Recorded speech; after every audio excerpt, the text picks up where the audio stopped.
was one of the hard-fought wins, but we'll take it, and 29 good points to put on the championship table, so pretty happy. I think everybody is going to try and chase everybody down to try and get the trophy. I mean, I don't feel especially hunted, and it's more hunting the big trophy. I mean, everybody want to have a race win or be on the podium and ultimately championship winner. So I'm just super excited that the championship have come to the next level in terms of competitiveness, and still being able to come out on front. You know, it's nice winning. No discussion about this.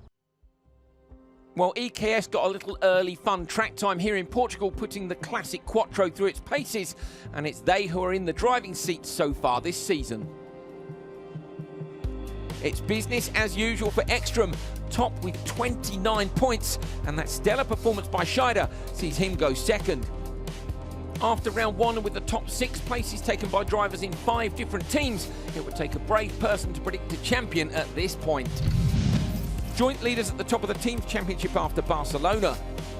The new PSRX outfit will be happy with their debut, but how will that radiator cope in the potential mud of Portugal? Lessons will have been learned from Spain. Let's see who's in the groove for Portugal. High altitude and high hopes fill the heads of the elite Rallycross drivers on the Montalegre slopes. It's worth noting a couple of pertinent facts. Matthias Ekstrom has reached a final at every World RX track he's competed at, except here in Portugal. And Portugal is also the last place that two-time champion Petter Solberg won around over a year ago now. It was here last campaign that Solberg sledgehammered his way past his now teammate Kristoffersen to take his last victory. Both will be wanting to take the new team's first win, and both have the stats to make that happen. Amazingly, both drivers qualify for the semis 97% of the time. Solberg has the better stats from there onwards, remarkably winning almost a quarter of the events he's entered in World RX. A mixed bag for MJP Racing Team Austria in Spain, with Kevin Eriksson finishing 13th and just outside the semis. But Scheider's second place means they now know the car is fast enough to win, and the youngster Eriksson has the talent to mix it with the new boy Scheider. The drivers have competed in relatively few events in their World RX careers. To date, they've reached 2 finals each, 2 podiums for Eriksson and 1 for Scheider. And who can forget that amazing victory for Eriksson last season in Estering? Well, still feels amazing, I have to say. So we did not expect anything. Arriving in Barcelona, we had like just a half a day of rolling the car before, and it was a previous year car, so for me it was just everything new, and without any expectations we arrived there, and then it developed just amazingly throughout the weekend. And yeah, finishing on the podium, hunting the world champion, for sure, it was an amazing feeling. Right now for the Portugal race, I have a new car, and the 2017 car, so I'm still trying to understand the track right now, but I have to say it is a new challenge, and I take the challenge, and for sure I try to give my best. This is no question. I just said it yesterday, you know, in the past I was dreaming about becoming a rock star, you know, and I did not become a rock star, I became a race driver. But being here in that paddock with such cool cars, with cool dudes, with cool racing, I feel a bit in between. So I think the direction is right, and that's why I'm so happy about it. It's just cool to drive a 600 horsepower pulled car, and with so many cool guys in the paddock, and racing is tough and rubbing is racing, and that's why I'm like it. Team Starter, a new outfit for 2017. There was tension in the winter as both their drivers defected from Team Austria to join Manfred Stoll's starred setup. It would have been painful for Timur Timizyanov and Yanis Balmanis watching their former team do so well last time, and they'll be wanting to make a point here in Portugal. For me, it's no problem. It's me, the mechanics and engineers, we are still friends, and it's nice to talk with them and see what they have developed and how we are developing. So yeah, maybe from some other point there's not so nice relationship, but still it's yeah, we are in racing family, and everybody know each other. So it's nice to be here around, and yeah, one more team start for this year. It's just brilliant for Rallycross. We are a new team and still developing the car. It's my aim is to be higher in position than in Barcelona, so higher than P15. I really hope for the semi-finals, and you know, everything can happen here, so it's just Rallycross. Portugal, the fantastic Montalegre circuit, 945 metres long, 1,050 with the Joker lap, 60% asphalt, 40% dirt, and this track's unique because it starts with the tar and then switches to the dirt. We ride on board with Solberg and we're using a gimbal for this onboard, so you'll get to see just how high the curbs are at this wonderfully challenging mountaintop circuit. There's Solberg on the handbrake, takes the Joker lap round the outside, comes in now, flicks the car, and look at this, you can see the weight transfer beautifully, clips the curb on the right, up and over the crest. This corner's very quick, balance the car, braking onto the gravel, and here the ruts combined with the curbs will mean that the angles of the cars will get steeper and steeper as we see Solberg as sideways as you can get a World Rallycross car into the last sequence of corners. He gets it straight early on the gas, up between the arm coat, and now it's just a final left and right and over the finish line.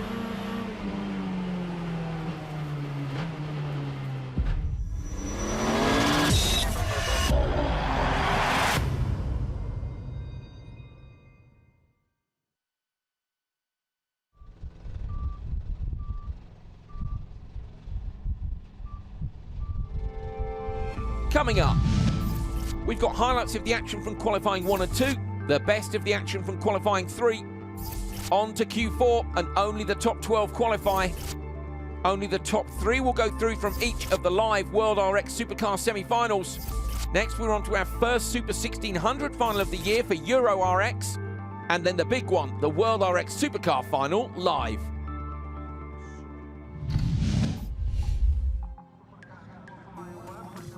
The relentless pace of development in World RX had continued between Barcelona and Portugal, with a number of teams sporting upgrades and hoping it would make a difference to their ultimate pace.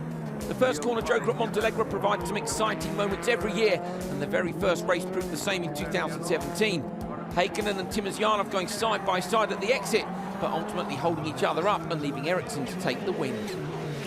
Andreas Backrud was on a flyer and looking likely to go top of the timesheets, but made the ultimate Rallycross mistake, forgetting to take his Joker lap.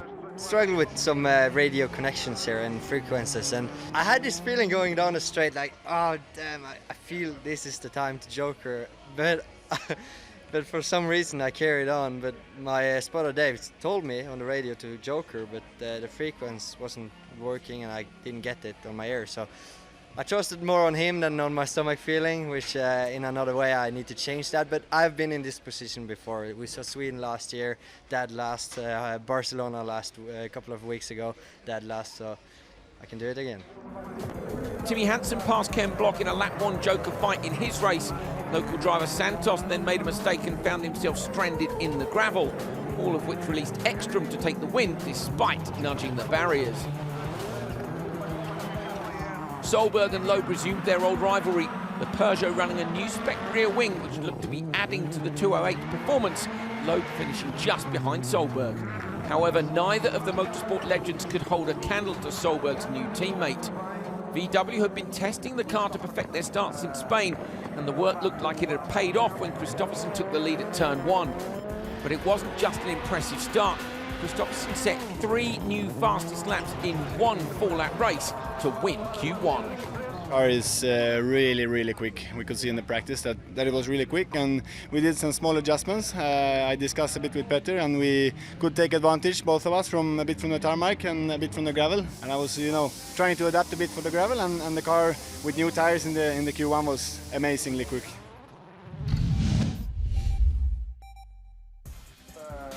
Backward's disastrous day continued with a puncture in Q2, leaving the young Norwegian with a mountain to climb if he's to make the semi-finals. Toppy Heikkinen beat Timmy Hansen and Guy Wilkes to a first-lap Joker in their encounter, and try as he might, Timmy couldn't seem to find a way past. That was until lap 3, when he made a very brave move up the inside. In the final race of day 1, PSRX Volkswagen Sweden teammates Kristoffersen and Solberg split their strategy. Solberg heading straight to the Joker and Kristoffersen the main lap.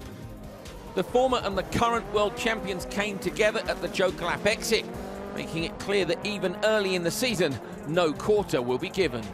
Yeah, I think we both lost 6, 7 tenths there in the corner, that we actually could, I went tight in and I came in and pushing all around, and But I would never have done that. I would stay behind, get a very good time, and try to beat the 2 other guys who went in the main laps. Either you decide that you're on the inside, you let the guy run wide, that he has to lift, or you go racing as I wish to race. Then you leave the guy space that he can stay alive, and see if he will lift or if he will stay. And he stayed on the gas, and we were fully sideways around there, so it was quite entertaining for a while. Of course, it's strange, you know.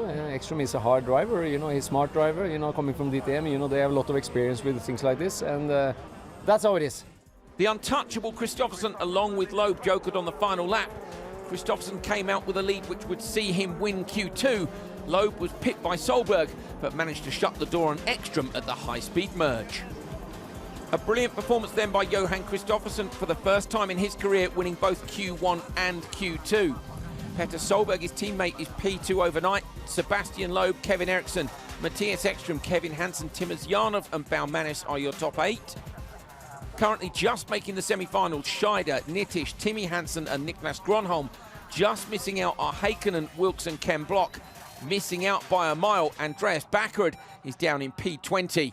Will he get lucky tomorrow?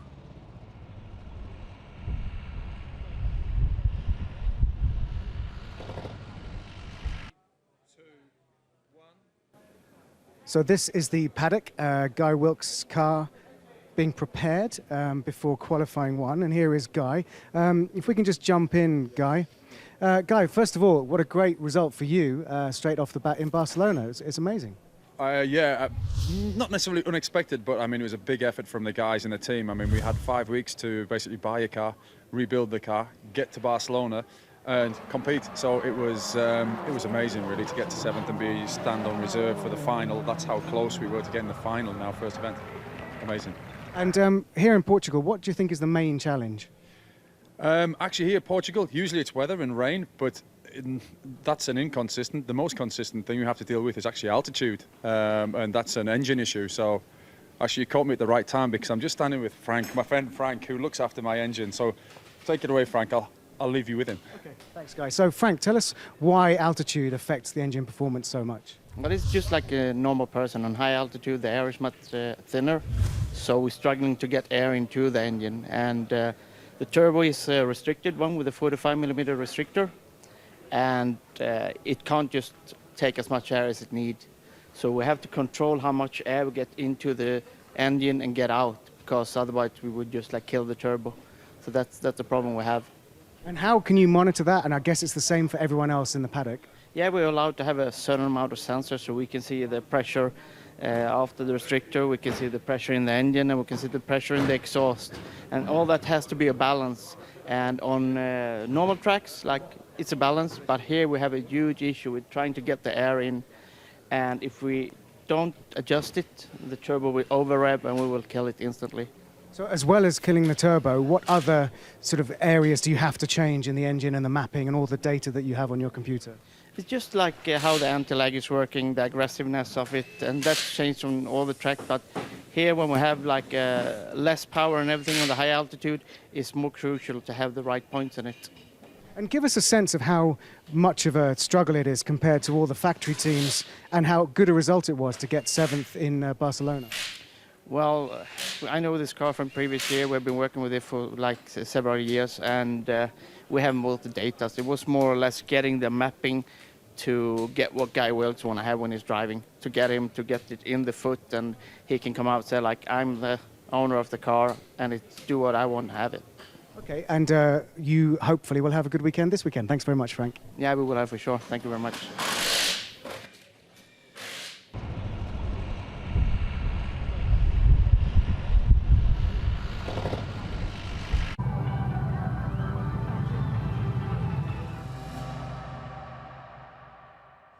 This is the championship format facing all world drivers.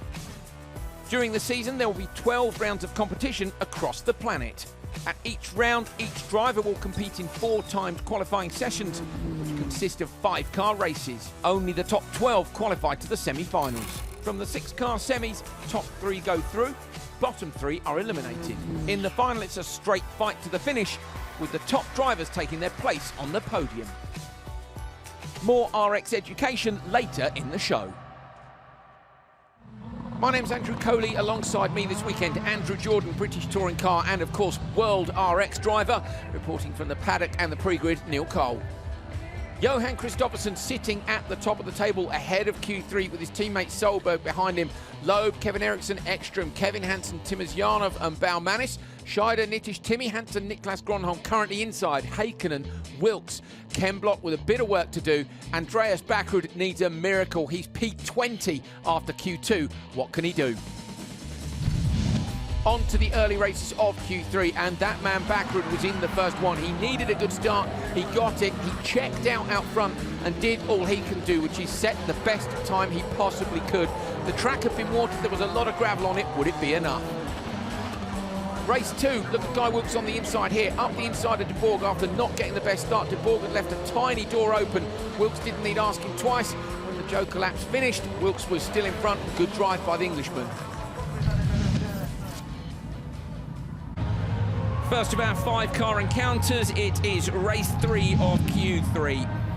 Yannis Baumanis on the inside, Ken Block next to him, Timmy Hansen, Rennie Munich and Topi Heikkinen. All of these guys on brand new tyres. Baumanis was 8th after Q2.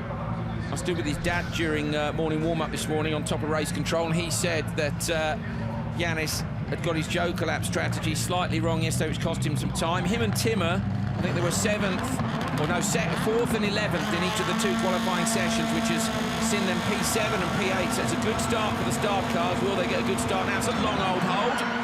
Dust flying up over on Topi Heikkinen side of the grid. Not the best start for Baumanis. He's going to get swallowed up by the pack on the way down. Ken Block shuts the door on Baumanis. Heikkinen into the side of Block. Hansen looked like he was going to head in there, but decided not to. Timmy Hansen gone to the Joker lap. Rennie Munich's gone behind him. I wonder if Timmy had looked and saw the pack up the inside. Yeah, I'm really surprised at Heikkinen going to the Joker there. He did all the hard work. He closed them down after getting the best start. I would have thought you'd have gone to the Joker because you were never really going to go from the very outside in such an equal start to get it. Do you think Heikkinen should have just shot it down? In my opinion, I'd have gone there and got into some clear air because you'd have gone in there as the lead car. The thing about this race as well, I mean, yesterday they were in a race with Santos, some of these guys. Santos didn't Joker on the first lap. 3 guys went and ended up getting held up. But if you look at this field, they're all pretty quick. Munich, to me, his pace has gone up a bit this year as well, so you could risk an early Joker and know you're not going to come out in traffic. Yeah, absolutely. It's easy to have a plan before the start. We're going to Joker on this lap and do this. You need to see what the start goes like, and that was a fairly equal start. Toppy got the best start, but Hansen were in the back of him and he's done his Joker, so really Timmy's in a very, very strong position. But Baumanis has been going very well this weekend, doesn't he? He seems to have very good pace. He was consistent yesterday, as you say. Didn't quite get the tactics spot on, but this Peugeot looks very quick. Coming to this event for my first one this year, I've been really surprised at how radical the bodywork looks. The Peugeot looks so cool. Yeah, you had a good time wandering around the paddock yesterday. We might have a good race on our hands now. Look for Hansen and Heikkinen in 3rd and 4th. Hansen passed Heikkinen yesterday. Heikkinen's not Joker, and Timmy's now being held up, and this is compromising him because he's done the Joker. He went up the inside of Heikkinen on the left-hand side at the very next corner. I don't think he's going to be brave enough this time. He's not near enough this time. Timmy's the fastest car on track, so he's had that clear air. He's going to be hoping now that Toppy, well, he will, because it will be coming on to the last lap, so that's going to free him up. Now, but I would think he's getting held up a little bit here, especially with the dust being thrown in. You can't necessarily commit to your line as much when there's a car right in front of you. I'm not sure Baumanis is far enough in front, though. 38.999. We saw a 37 yesterday from Kristoffersson, so quickest out of the day so far by Hansen is the track getting faster. Watch for the Joker laps. Here we go. Baumanis goes in, Ken Block goes in. Baumanis a little bit defensive on the turn in. Round the inside, Timmy Hansen, tidily done, moves out, shuts the door. Baumanis makes it to P2. It's going to be close between Heikkinen in the background and Munich. But from the commentary position, I can see that Heikkinen has slotted out into P4. So good job by Timmy, but Andrew, I think he could have been quicker without being behind Heikkinen for a lap. Yeah, but saying that, he didn't actually lose much on lap 3 when he was right behind Toppy compared to the previous lap. He's been very consistent within a 10th over his clear laps, but it's been textbook by Hansen, so. 2:42.985, bottom of your screen is the target time by Andreas Backrud. It was set in the first race when there was more gravel on the track. And Timmy only goes 4/10 faster, so it's good for Backrud, but I still think he's going to need a few people to have problems if he's to make it to the semis. Timmy Hansen takes that one. Fastest so far in Q3. Baumanis in 2nd, another good run for him. Ken Block, Topi Heikkinen, Rennie Munich. There's where they slide in, so Backrud is still P2. Wilks drops to P5. That might well be enough to see him up into the semis, though. Heikkinen into 6th, Munich into 7th. Let's watch the Audi on the outside, so you can't see. He's trying to get in. Timmy Hansen's gone flying past into the Joker. Couldn't quite see where Toppy was then trying to get across. A bit of argy-bargy with Baumanis there, but that was good, hard racing. But Timmy Hansen was the one to watch. He was on a mission. Car speed looked really, really good. Very neat and tidy as always, but this is it, look, clearly in front. They carry a bit of extra speed off the Joker lap, but Timmy played it perfectly in that one. Baumanis did well down in turn 1 as well. Managed to get up the inside of Ken Block to lead on the standard lap, and that left him P2 at the end of that one.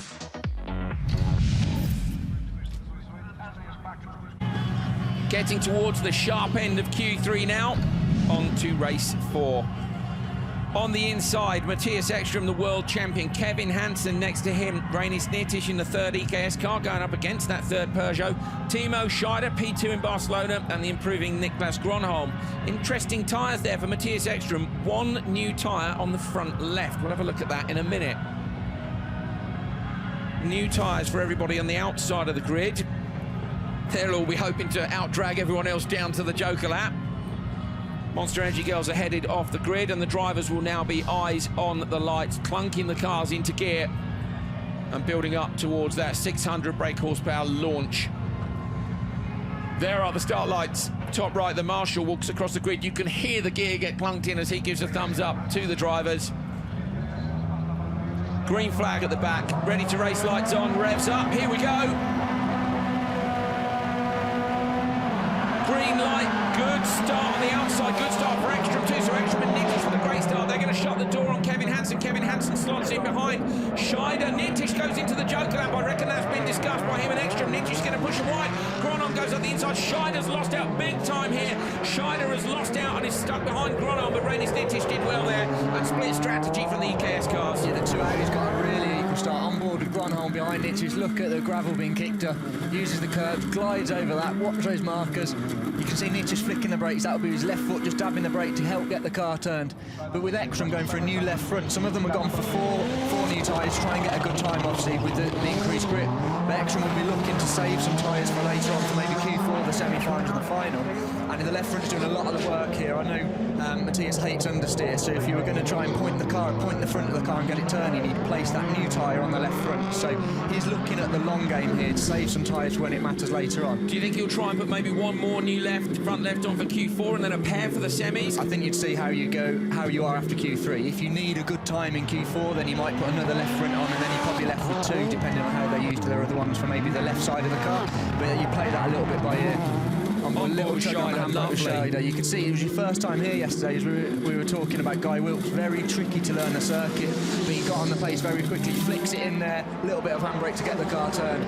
Kevin Hansen's going well with the fast lap of the day, 38.7, so we're about 8/10 off where we were yesterday by Ekström. But Kevin Hansen's doing a solid job, as he has done all year so far in all the qualifying, all the finals. He's just there or thereabouts, doing a very solid job. Interesting difference in style between Ekström and Hansen up at the front. Here's Ekström. Ekström was actually more sideways than I would expect. And you said to me, you sat with him in testing, Andrew, when you've driven his car, and you said he's mega aggressive on the gravel, more aggressive than you expected him to be.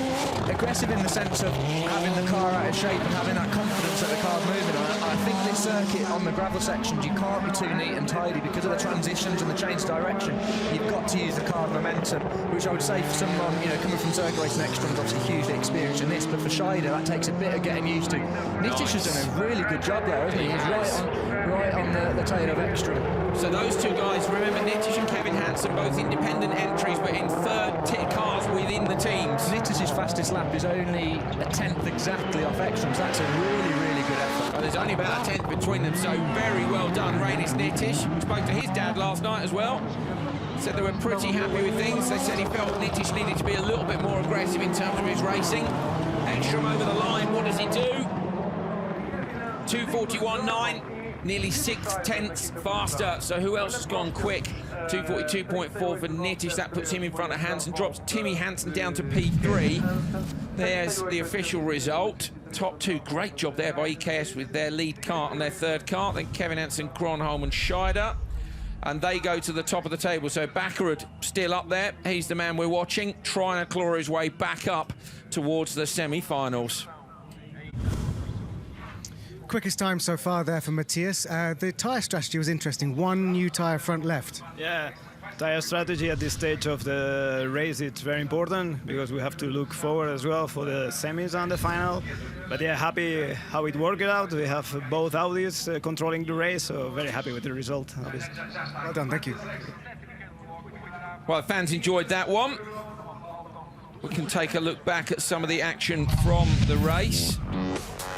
This was a very even start, and Andrew, I suspect a discussion here on tactics, although Nitish looked like he might go for the inside lap. Yeah, I think he'd committed down there. You could see when the cars on the inside, they dipped on the brakes, he carried on. Gronholm nearly touched it at the inside there. Scheider lost out a little bit. But Hansen was going with Ekstrom. As you heard from his team, they're playing the long game with tyre strategy. Close on the merge, really good job by Nitish to be pushing Ekstrom that hard come end of the race. Nicely done by Ekstrom, with Nitish right behind him.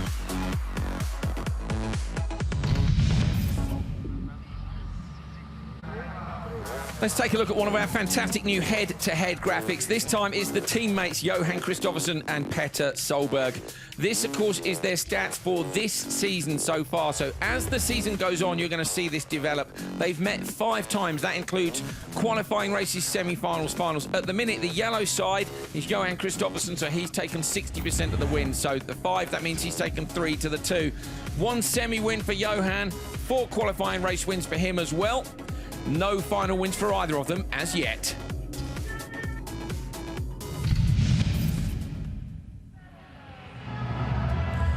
Time for the last race of Q3. On the inside, Johan Kristoffersson and Petter Solberg. They split their strategy yesterday on the Joker lap on the first lap. Will they do the same today? Overnight, P1 and P2. Kevin Eriksson next. Timizyanov and Sebastian Loeb on the outside, who's in P3 overnight. Interesting on the tyres, Kristoffersson 4 new, Solberg only new on the outside, everybody else on used. Kristoffersson saying to me last night, whilst two-wheeling a quad bike down the straight, well, after he two-wheeled the quad bike down the straight, he was really hoping for a good day today with no problems. That's that strange feeling of everything going perfectly on day 1 and desperately hoping it's going to continue that way on day 2. I have to say the pace of the VWs for the other teams yesterday was looking ominous. Let's see if they've still got that incredible pace today. Green flag up, revs up.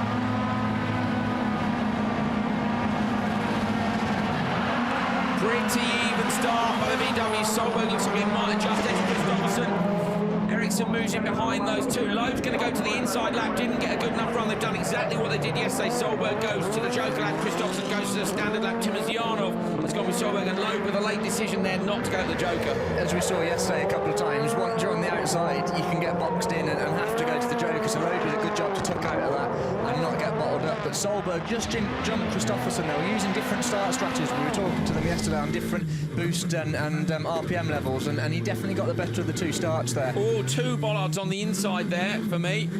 Who are we riding with? I think it was Loeb, I think. Yeah, so Loeb's hit 2 on the inside. That might see him get a 5-second penalty, or as it's the first, he might get just a warning for it. But again, we're seeing Kristoffersson's first lap is 38.2. It's miles quicker than anyone. Don't know what he's doing on his first lap. Yesterday we saw he was doing 37.8, 37.9 on his first lap, which was a second quicker than anyone off the start. So I don't know what he's doing, if he's just attacking it more in the first lap, but that's where he's making up a lot of his time. Incredible confidence to jump in the car and do that on the outlap, because he had this discussion with VW about what he wanted to do with his start mapping after Barcelona. He had a disaster, but off on the inside, Eriksson and Loeb. Kevin Eriksson and Sebastian Loeb are both off on the inside in the gravel. Loeb has to go to reverse. We rarely see that. So Loeb and Eriksson having an absolute disaster here. Eriksson is still standstill, so we didn't see what happened with that. Maybe we can see from Loeb's onboard at some point. We'll try and find it later on, but no such problems for Kristoffersson, who's still on a flyer out front. Let's wait and see as he comes back round if Eriksson is still stuck in the gravel. Eriksson was P4 overnight. Shocker. Yeah, I don't know if that held up Petter as well. He dumped a bit of time on his last lap. We didn't quite see what happened, but Solberg was coming through. It looks like Eriksson's got, yeah, he has got going. That's gutting for him because he's been on form yesterday. But Kristoffersson just looks super special at the minute. He's obviously really in a good place in his head. Happy with the car. His lap times are all 3 lap times have been quicker than Ekstrom in the previous heat. Eriksson on a go zone. I think if he gets lapped, he'll get a DNF anyway, and he's pulling up at the side of the Joker lap. Is he letting everybody go and then getting carry on? Has Kristoffersson jokered, or have we missed that? I think Andrew Jordan's right. Kristoffersson, we graphic Joker. actually, I don't think I saw him go in there, if I'm honest. Well, the timing screen is not showing a Joker lap for Kristoffersson. Kristoffersson has forgotten to Joker. We think Kristoffersson has forgotten to Joker. Wait for the checker flag. This is your overnight leader. The checker flag is flying. Kristoffersson comes over the line and he has forgotten to Joker. Tommy Kristoffersson is just to our right in the commentary position. There's a discussion going on now, shaking the head. I don't believe it. I do not believe it. Well, here's the result of a very surprising final race in Q3. Solberg taking it with a 2:40.5, and that is fastest in Q3. Timizyanov in P2. Sebastian Loebluck 15 seconds almost off Solberg, having had a trip in the gravel trap. Kevin Eriksson with a DNF thanks to that same excursion. Johan Kristoffersson with a 30-second penalty, and whoosh, they just fly off the bottom of the screen. Solberg Q3 winner. I think that will see him go at top, and we're going to try and untangle that mess, Andrew Jordan. Wow. Yeah, you can see on board with Loeb, two people. Solberg led into the Joker. He ducked out of that. He didn't want anything to do with being bottled up there. Kristoffersson, as we've seen all weekend, lap one, super special in the zone this weekend. We don't quite know what happened with him missing his Joker, but then there was a coming together. Solberg was the first car to take the Joker there. Loeb into the back of Eriksson. I don't know if Eriksson had a problem or if he got it stuck on the handbrake. Look, you see, he suddenly stops mid-corner, so although it looks like Loeb got into him, but Solberg all the way to the flag, gutting for Kristoffersson. Kristoffersson with that 30-second penalty. I can't believe it. Both him and Bakker are missing a Joker lap in the same weekend. Well, here are the standings then after Q3. Kristoffersson looking like to be fair, P2's not bad when you've had a 30-second penalty just now, but Solberg goes to the top of the standings. Kristoffersson still in second thanks to that double win of Q1 and Q2 yesterday. World champion Ekstrom is third. He moves up to there. Sebastian Loeb will have moved down thanks to that. Timizyanov and Baumanis are up from P7 and P8. That is fantastic for start. Kevin Hansen, Reini Snitich, the two third-car drivers are right up there. Loeb and Eriksson have dropped down from P3 and P4 to 9 and 10 thanks to the contact between them. Scheider is just inside. At the minute, Wilkes is still missing out, Ken Block and Heikkinen, but where is Andreas Bakkerud? P18. I think he's gone.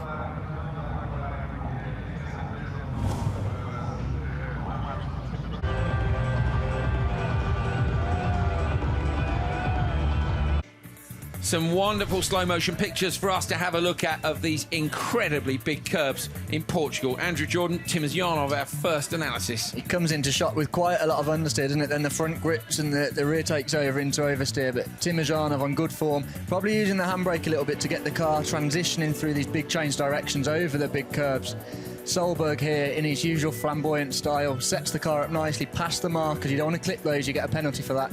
The suspension rides it so nicely. There's big bumps, but the car just sits very stable. And Solberg, where we saw Timizyanov come in with a lock on and then go to oversteer, Solberg, he's barely using 10 degrees a lot, even with the transition. That's probably because he set the car up so much early, probably with a bit of handbrake. When we've seen on board with Petter, he's always just tweaking on that handbrake to get the car turned. René Munich here on the tarmac, you can see it loading up. The inside wheel starts to shake as it goes over that curb, but the suspension is always developing on these cars, and if you walk around and see how big these curbs are and how little it upsets the car, it's astonishing really.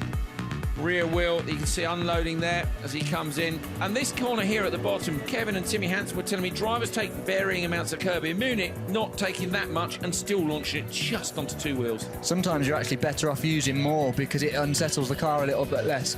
Kevin Hansen with a little bit of understeer on entry. You can see very close to the markers, quite a lot of diagonal pitch onto the outside front, a lot of steering lock on there. That to me looks quite a bit of understeer, but I know that the Peugeot guys and Hansen quite like a little bit of understeer in the car. They're so minimal with their inputs, aren't they? If you look at them, it's tidy well. Kevin said to me yesterday he doesn't use much curb at the bottom of the hill here, and true to his word, he's not on the curb.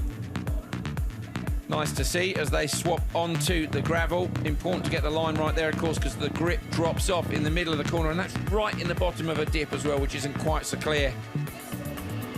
Bakkerud, you can see the rear wheel lock, so he's got on the handbrake early to get the car turned. He used a bit of the curb. The car always looks quite soft to me, so it rides the curve very well. See how it reacts when it lands. Soaks all that curve, but you can see it squatting down as he's on the throttle, getting very good traction, and then you'll see the car rotate. The inside rear comes up as the car diagonally pitched out to the outside front. Backward using load of the car. Look at the front bumper, takes an absolute batter in there. Complete opposite from Kevin Hansen. We saw literally skirting around the bottom of the curb. Backwards almost ditch hooking the top of it. Ekstrom. Using a lot there, launched it, but again, settles it very well. I always think more curb looks better because you get the car airborne. Flicks it to the right, a little bit of diagonal pitch again, over the curb, using only a little bit not to upset the car, but the car's riding it absolutely beautifully.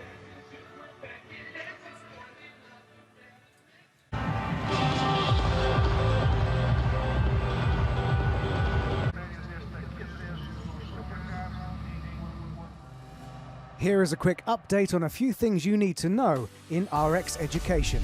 First up, the Joker. Every driver must complete one longer lap, shown here in white, once every race. They can choose when, and that choice can be critical. The point system.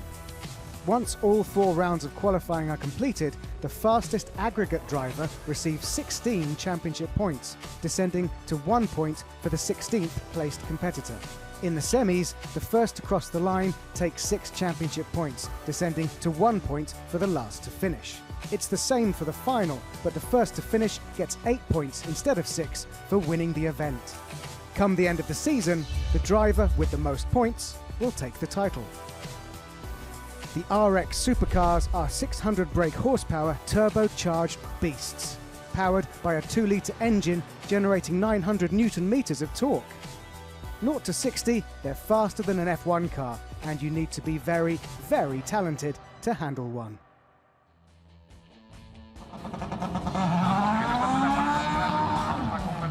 On then to Q4, and this is how they stand before racing starts. Solberg and Kristoffersen at the top of the table, but who's going to miss out?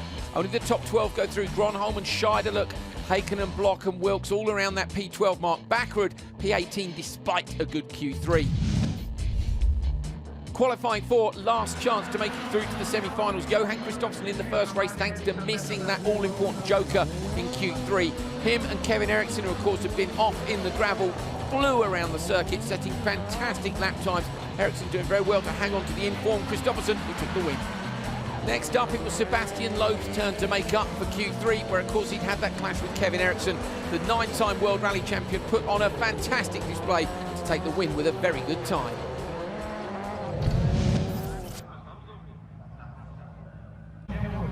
Some very quick drivers in this one, a full lineup across the width of the track. Guy Wilkes on the inside line with Scheider next to him, Hakkinen, Munich and JB de Boer. But this is important at the bottom of your screen.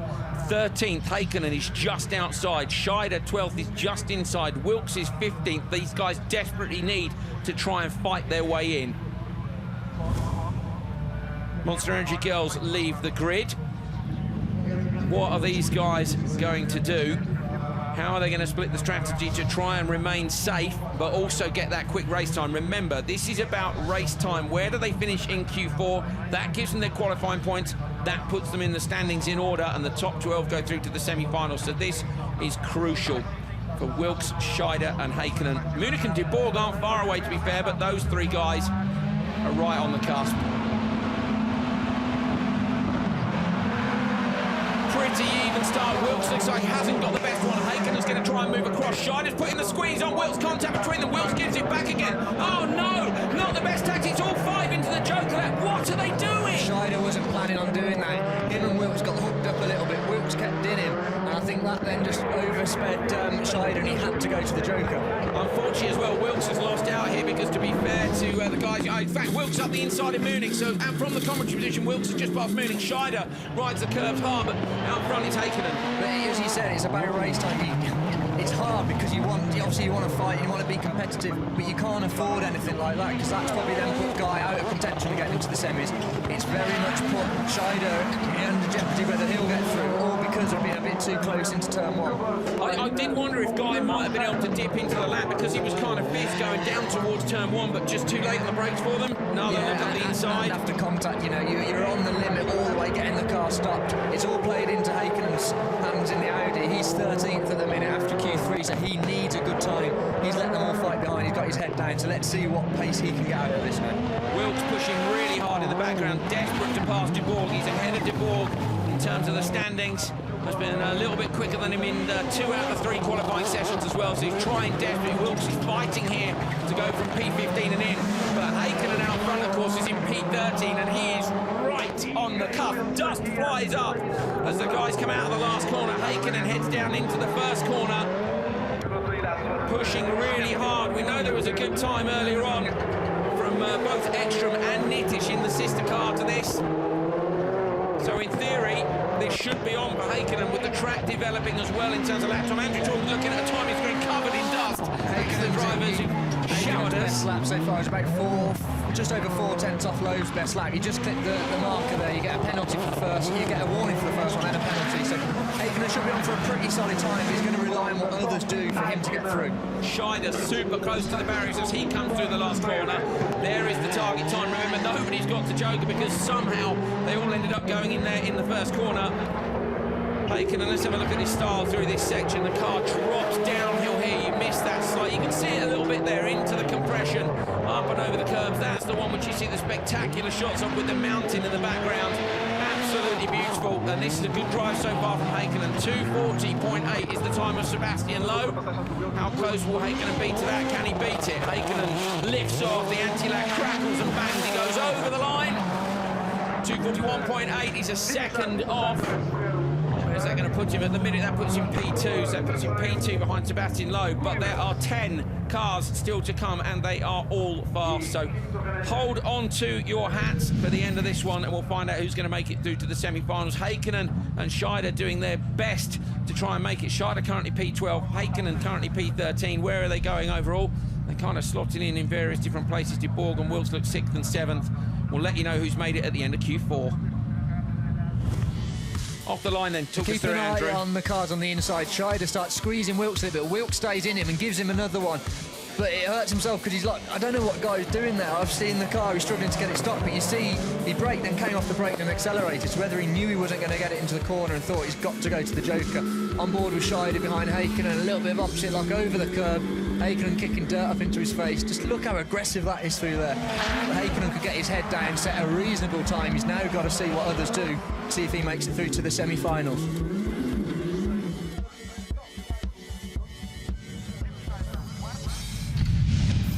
Toppy, it must feel good to get a clean race win out of the way, but it's kind of out of your hands now.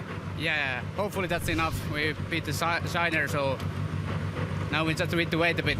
We have been struggling a lot with the setup for me, so hopefully now it's getting better and we can make a good result. Thank you. Q4 race 4 on the line, good to go. On the inside, Andreas Backrud, then it's Yannis Baumanis, Kevin Hansen, Ken Block and Niklas Gronholm. New tyres for Kevin Hansen, new front for Andreas Backrud, new front left for Niklas Gronholm. There are the jump start sensors just in front of the cars. The drivers will be eager to get away as fast as they can, but not fast enough to trigger that and give them a second Joker lap as a penalty. Gronholm is sitting P11. This is a good performance by him. He was 13th in Q1, 10th in Q2 and Q3.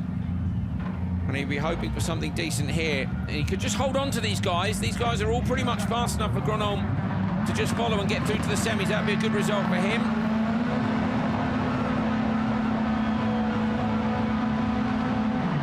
Well, a pretty long hold, good start. Ken Block and Andreas Backrud. What they're discussing, they drag it out down towards turn 1. Ken Block's moving across towards Backrud. Ken heading down and breaking into the apex. Backrud around the inside. 4 cars. Baumanis gets in the back.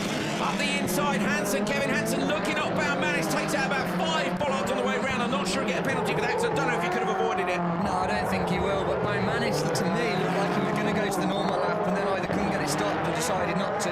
Backrud's got the 2 new front tyres, so he's going to be strong in this one. We've seen the circuit a little bit quicker, and Backrud really P18, he's got to win it. He's got to win it, but you know, for him, he's just put his mark on it, show how quick he is, as we know. There's basically 5 bonus points, isn't it? If you go P1, you get 50 qualifying points. P2 is 45. So Backrud really has to go top qualifier in this session.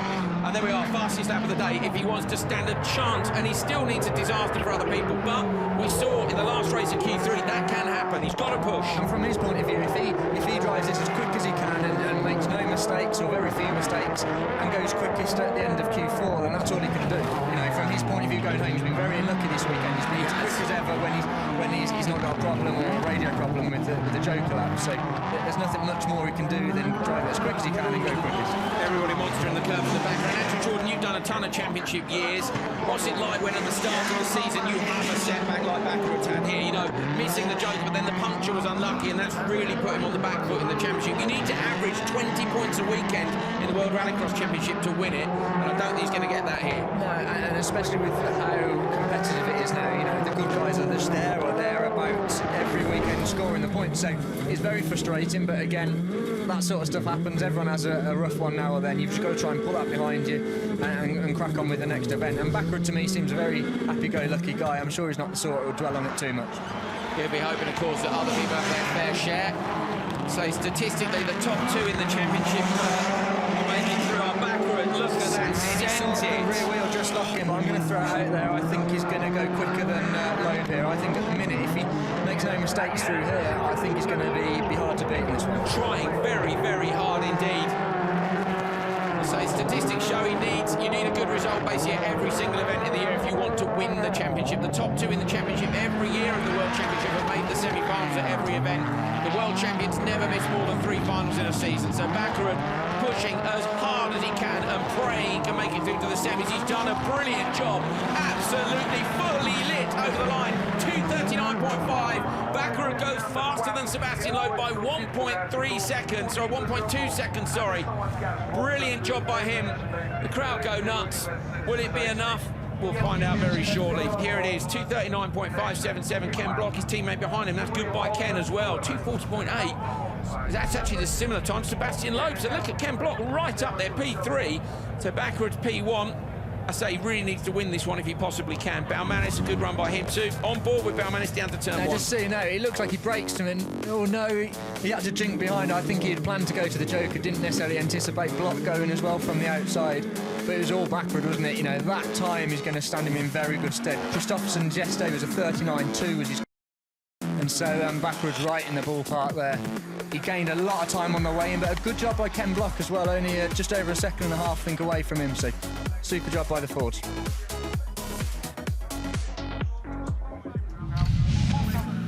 Andreas, you did exactly what you had to do, the quickest race time so far today, but is it enough? I don't think so. Yesterday I had 18 points up to a semi-final spot. Today after Q3 I had 14, so I mean, like, but hey, I have so much fun here in Montalegre. It's beautiful weather, great atmosphere. Obrigado, de nada, all that stuff. You know what? I just crossed my fingers. Hopefully we are in a semi. You know, I was pushing hard out there. Well done, thank you. Thank you. We're going to take a look at the team profile for EKS. Of course, the current world champions for both driver Matthias Ekström on the left and the teams as well. Topi Heikkinen was in the team last year as well.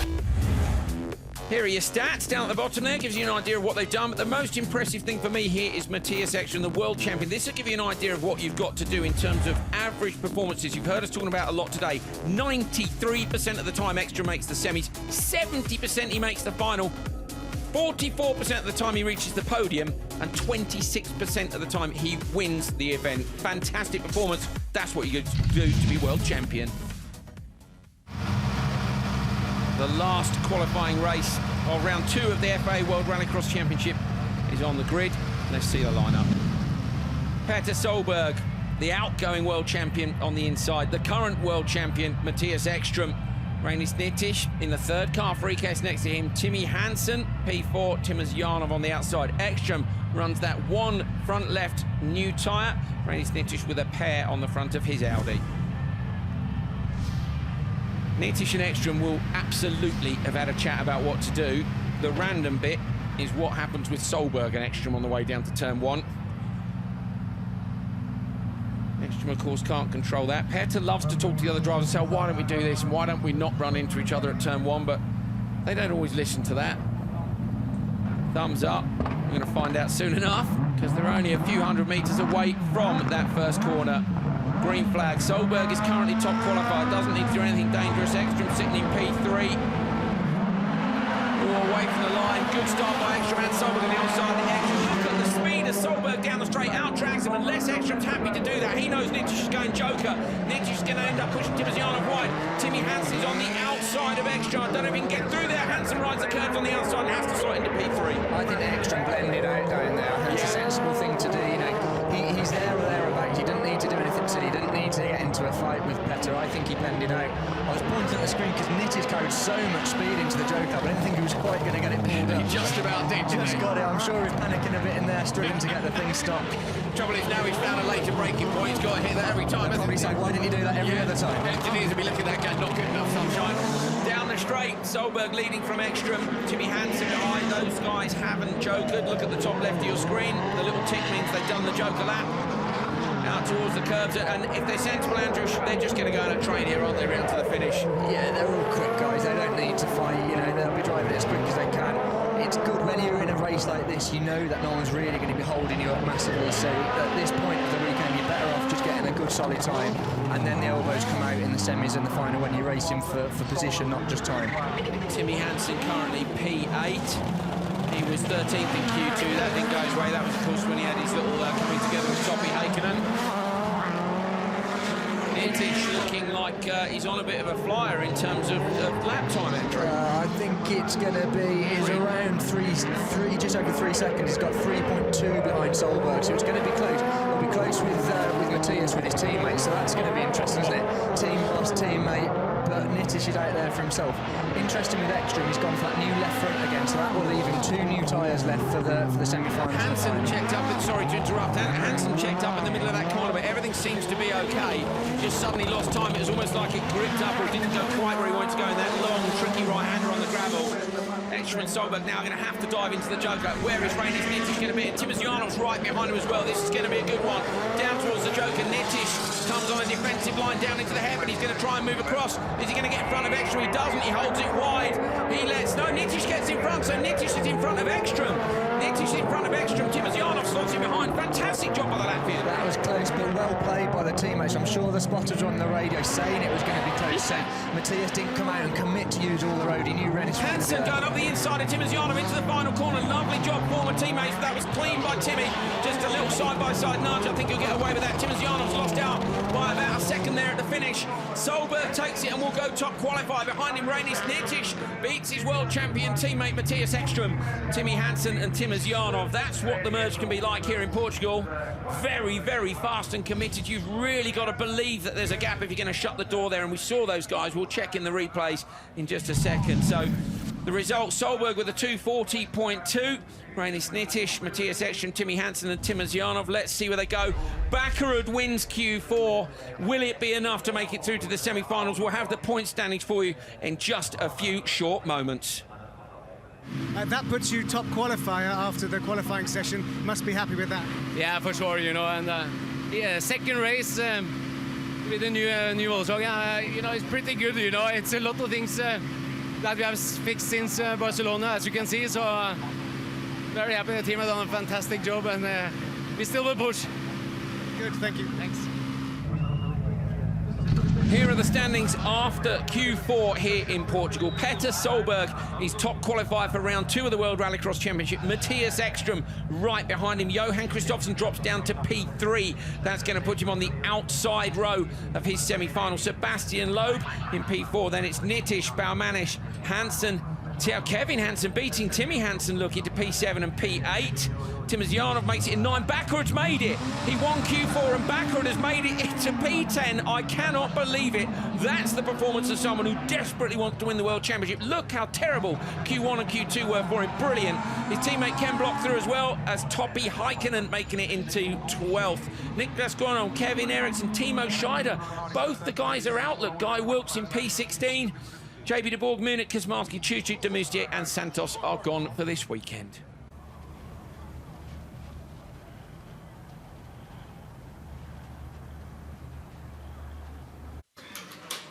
Well, Andreas, the team are preparing the car for the semi-final.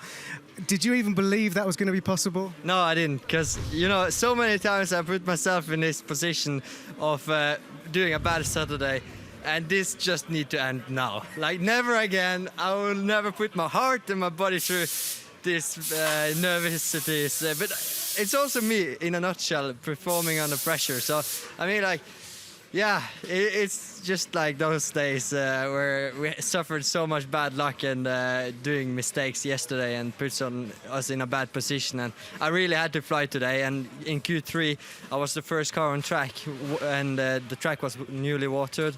And I knew in Q4 that I just had to do my drive of my life, and I was pushing the Ford Focus RSRX incredibly hard. So you were aware exactly what you had to do. You had to get the full 50. Yeah, all in or nothing. Like Liam Doran say, risk everything, fear nothing, right? So that means you can now go into the semi-finals and know that anything is possible. Yeah, that's true. I mean, like, I know here in Montalegre it's really hard to do our overtake. We need to do a good start, a good launch, and have a good speed down the straight, and we need to be lucky with the Joker strategy. We saw in the heat before me that everybody went to the Joker at the same time. Maybe that happened again and I turned in the normal line, but I mean, we make a plan A, but we end up with plan D or E or whatever, you know. But both cars in the semi-final, big win for us in Q4. Superb. Well done, Andreas. We'll see you in the semi-finals. Let's go and have a word with the boss, who's up here as we follow a tyre, which is going onto Andreas's car. They're just looking at data, I think. Sorry to interrupt. Derek, give us a sense of how impressive, first of all, that drive in particular was from Andreas. After yesterday's difficulties, we knew we had to try and pull some out of the bag, and one thing with the young lad, he won't give up. So we were quite optimistic this morning when we set a decent time, and he's basically delivered. And you know, he has some serious amount of pace, and he's just proved it. But the good thing for us was Ken and also both of them qualified for the semis, and Ken's pace was extraordinary. So he felt very comfortable, and we'll see more of that during the year. And just briefly, give us a sense of how impressive that is, considering the pace of some of the cars that you're up against. Yeah, I mean, quite clearly we struggled slightly yesterday. So, you know, we had two laps to warm up this morning, so we had a bit of a gamble last night, and it paid off. And a lot of engineering support and everything, so, you know, pretty happy. Well done. Thanks, Derek. Thank you.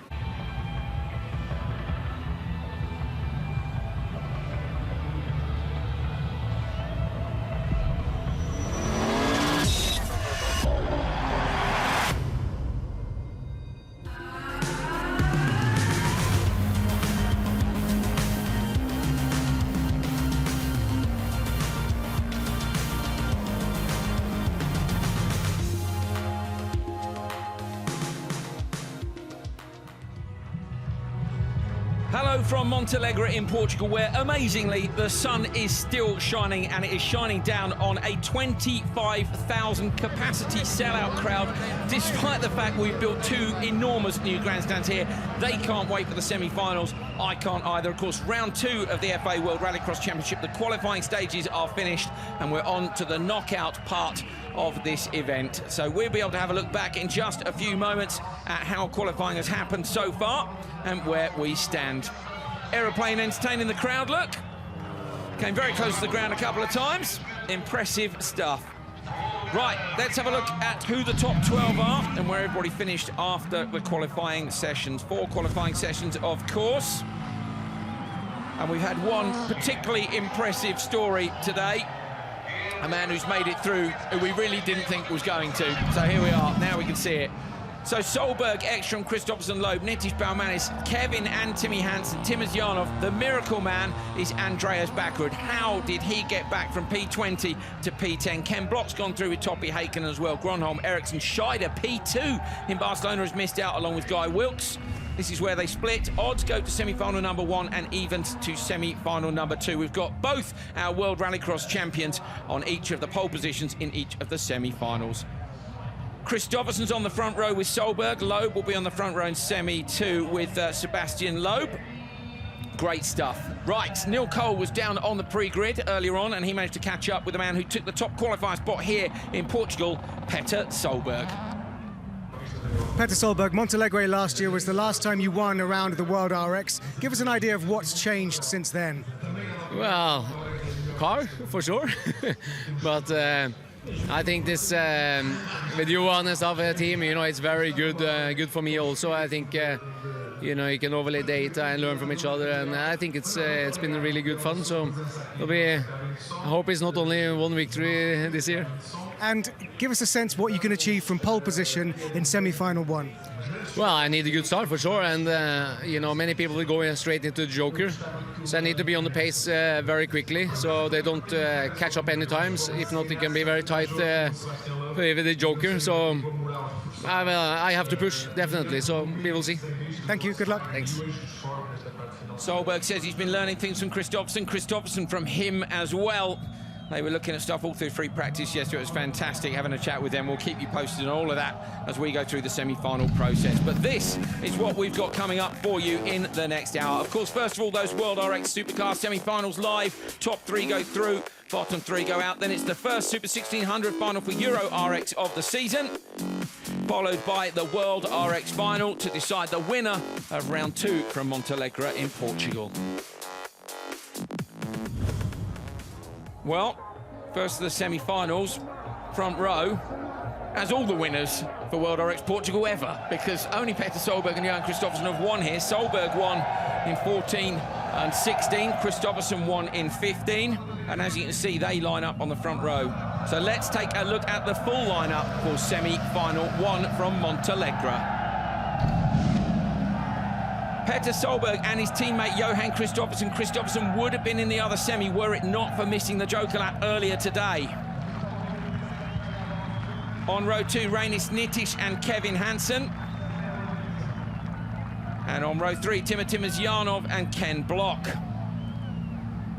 So the third cars for the two teams, Peugeot and EKS, are on the middle row here, Nitish and Kevin Hansen. Kevin Hansen with a great performance, outperforming his brother Timmy. Kristoffersen and Solberg, what will be their start strategy?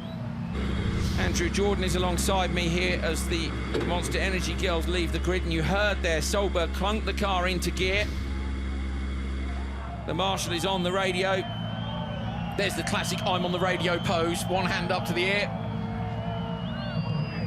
Waiting a long time here, the drivers will be very, very hot in the cars. Finally, the marshal heads down towards the back of the grid, gets the thumbs up for the 6 drivers.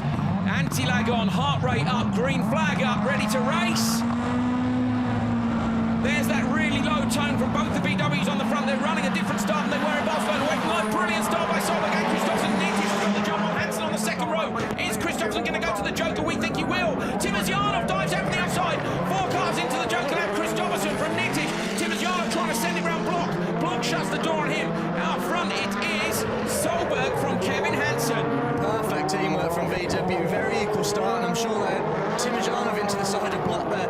I'm sure they had the talk down there, they'd closed the gap to an equal start, and Kristoffersen was always going to go to the Joker. Then it looked like everyone else was following. Kevin Hansen took pretty swift action. He had it all crossed up into turn 1, but that's put him into clear air when everyone else behind his Joker. So great move by Kevin Hansen. Can he make it through to the final? It'd be brilliant if he does. Look at the dust in the background. The visibility here, not great for these guys.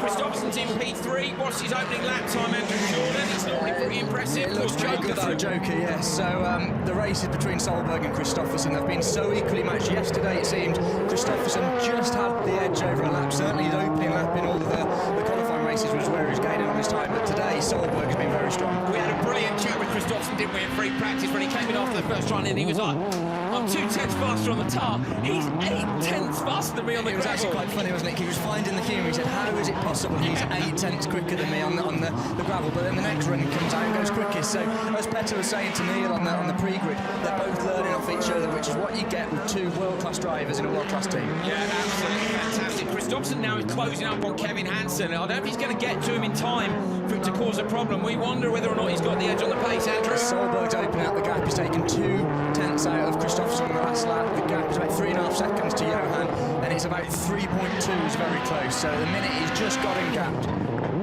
Kristoffersen comes over the curbs on the inside with Kevin. You can hear these cars right on the limiter at that particular point in that corner. We're right behind them, Andrew, with the camera, but he's just where they're setting up for that last right-hander before they come through the finish complex of corners. Kevin Hansen could be on. He's going to be between him and Reinis Nitish, I think, for third place. And obviously they're racing for position. It's not race time now. The top 3 go through to the final. So they'll be on the radio to Kevin saying push like mad because it's going to be close. But it'll be interesting to see when the Joker hit him. They'll be keeping an eye on the Audi's lap times. And Kristoffersen now right up behind Kevin Hansen, who 2 wheels it over the curbs. Kevin doesn't normally take that much curb. Pitched it right up into the air. Kristoffersen now is going to be hampered a little bit, I think, by Kevin. And this is going to hurt him. This is going to hurt him. Petter is out front, desperate to take a win, to match, of course, Matthias Ekstrom's win at the first round. The VWs looked dangerous there, but they hadn't got their start sorted. They hadn't got them sorted here. Kristoffersson will be gutted that he missed that choke lap, Andrew. Is he going to have a look up the inside of Kevin? He doesn't this time. Kevin Hansen doing a brilliant job, headed towards the end of this one, lap 5 out of 6. So Kevin and Solberg are going to have to joker on the last lap, and I think this is going to go Solberg's way. Are you looking at the splits, though? Yeah, Solberg's got it covered. He's done Johan by 1/10 to 2/10 on the lap, so I think Rennie Smith's in the Audi is going to come through to go third. I think he's got enough on Kevin Hansen. He's been strong all weekend, hasn't he, in the Audi? He was right behind Ekstrom, wasn't he? And then, in fact, Ekstrom was very clever and shut the door on the drivers behind to let Nitish in Q4. So good drive between them. They got all 3 cars through to the semi-finals. Solberg breaks deep down into the joker lap. Here he goes. Watch for the white shot in the background. Kevin goes into the joker lap. Here comes Kristoffersson. He's not going to make it. Kristoffersson comes through. Look for the merge. This is between Reinis Nitish and Kevin Hansen. And Reinis Nitish has got the job done. Kevin Hansen comes out just in front of Ken Block. Great. I tell you what, good drive by Ken Block as well. These guys are all so close together on pace now. Solberg, though, out front is untouchable. Kristoffersson is nearby, but he couldn't do it this time. Kristoffersson's going to have to start the final from row 2, and that might mean that he isn't able to take the win. He'll have to take his taxes by what happens in front. Solberg wins semi-final number 1 from his teammate Johan Kristoffersson, and P3 goes to Reinis Nitish. A brilliant drive by the Latvian in the 3rd of the EKS Audis. A round of applause indeed. Great tactics, great racing between the drivers. Kevin there, unfortunately, maybe holding Kristoffersson up just a tiny bit.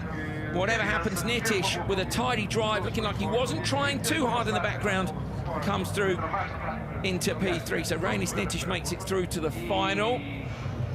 Nitish made it to the semis back in Barcelona, so that's his first final for the EKSRX team. Look, Kristoffersson commits, Nitish behind him, and then there, look, Kevin had to get out of the back of Solberg. He had it all crossed up, but it was Solberg just had enough when it counts. He was just 1/10 to 2/10 quicker, opening up the gap. Petter Solberg style flings it in there, but this VW is looking super, super strong. So I think his competitors might be a little bit worried going through to the final. Oh, I think they certainly will. We've got semi-final 2 to come with Ekstrom and Loeb on the front row. Who's going to be joining Petter on the front row of the final? Can't wait to find out. And then, of course, we get to see them do battle for 6th lap 2. And there's no chance of rain for once here in Portugal. Well, there is a cloud in the sky, but they're not the nasty grey ones. Final will be coming up later. Semi-final 2 will be up next. Meanwhile, Neil Cole has managed to grab Petter Solberg, so we can go and hear from the man himself. Petter, I think we're going to have to be as quick as your race was just then, because you've got to get the car back to the paddock. Yeah, we have to. We have to prepare a fantastic run, good control, and really good fun. This is very good for the team and also in everybody. And also for my son yesterday, he was also full pot after all the heats, and I had it today, so I'm very happy, and he'll follow this. Solberg clunking the car into gear and driving off. See you later, Neil, with this interview's over. But to be fair, they don't have long to re-prepare these cars, Andrew. It's a very, very hot day. Job to do. It's a very short turnaround, but an advantage of being in semi-final 1 is you get that extra probably 5 to 7 minutes of preparation time to get the car turned around in time for the final. Monster Energy girls are on the grid. The cars are ready for semi-final number 2. And we'll have them rolling up to the grid in a few short moments' time.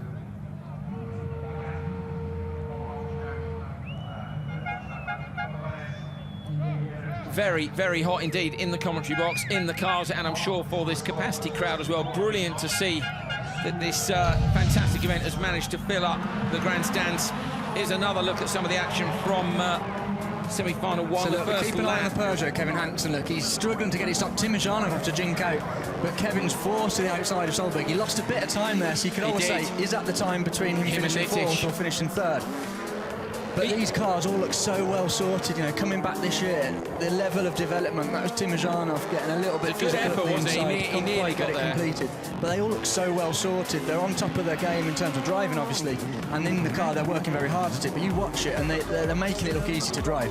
You were saying, though, that this is, obviously, I'm lucky I come to all these events. You're lucky in that you get to race in British touring cars, but you're missing World RX action. You're saying things have really moved on, haven't they, since you were last here? The build quality on all the cars. Last year you'd have a few few really nice ones and a couple not as nice. Now you look at them all and the attention to detail is absolutely fantastic on all the cars. The team seem to be growing, there's more personnel, more engineers, so they're all getting really behind this as the sport's evolving, and you can't stand still, because if you do, you go backwards. And the VW team look really, really impressive. They've got two fantastic drivers. Johan and Petter are working well together, so it'll be interesting to see how long that lasts, if they're championship challengers and contenders against each other. Solberg doesn't like being beaten, never does he? And I have to say that Kristoffersson... No, exactly, he doesn't. He definitely don't want to get beaten by your teammates, do you? So... Well, we've got some lovely new graphics for you this year, team profile graphics. There are Team Hansen, they're up on top. It's Eric Farren on the left, who is a Rallycross driver himself, with Kenneth Hansen, who you might have heard of if you're into your Rallycross, team boss and Rallycross legend. So here is Team Peugeot Hansen stats, Timmy Hansen and Sebastian Loeb.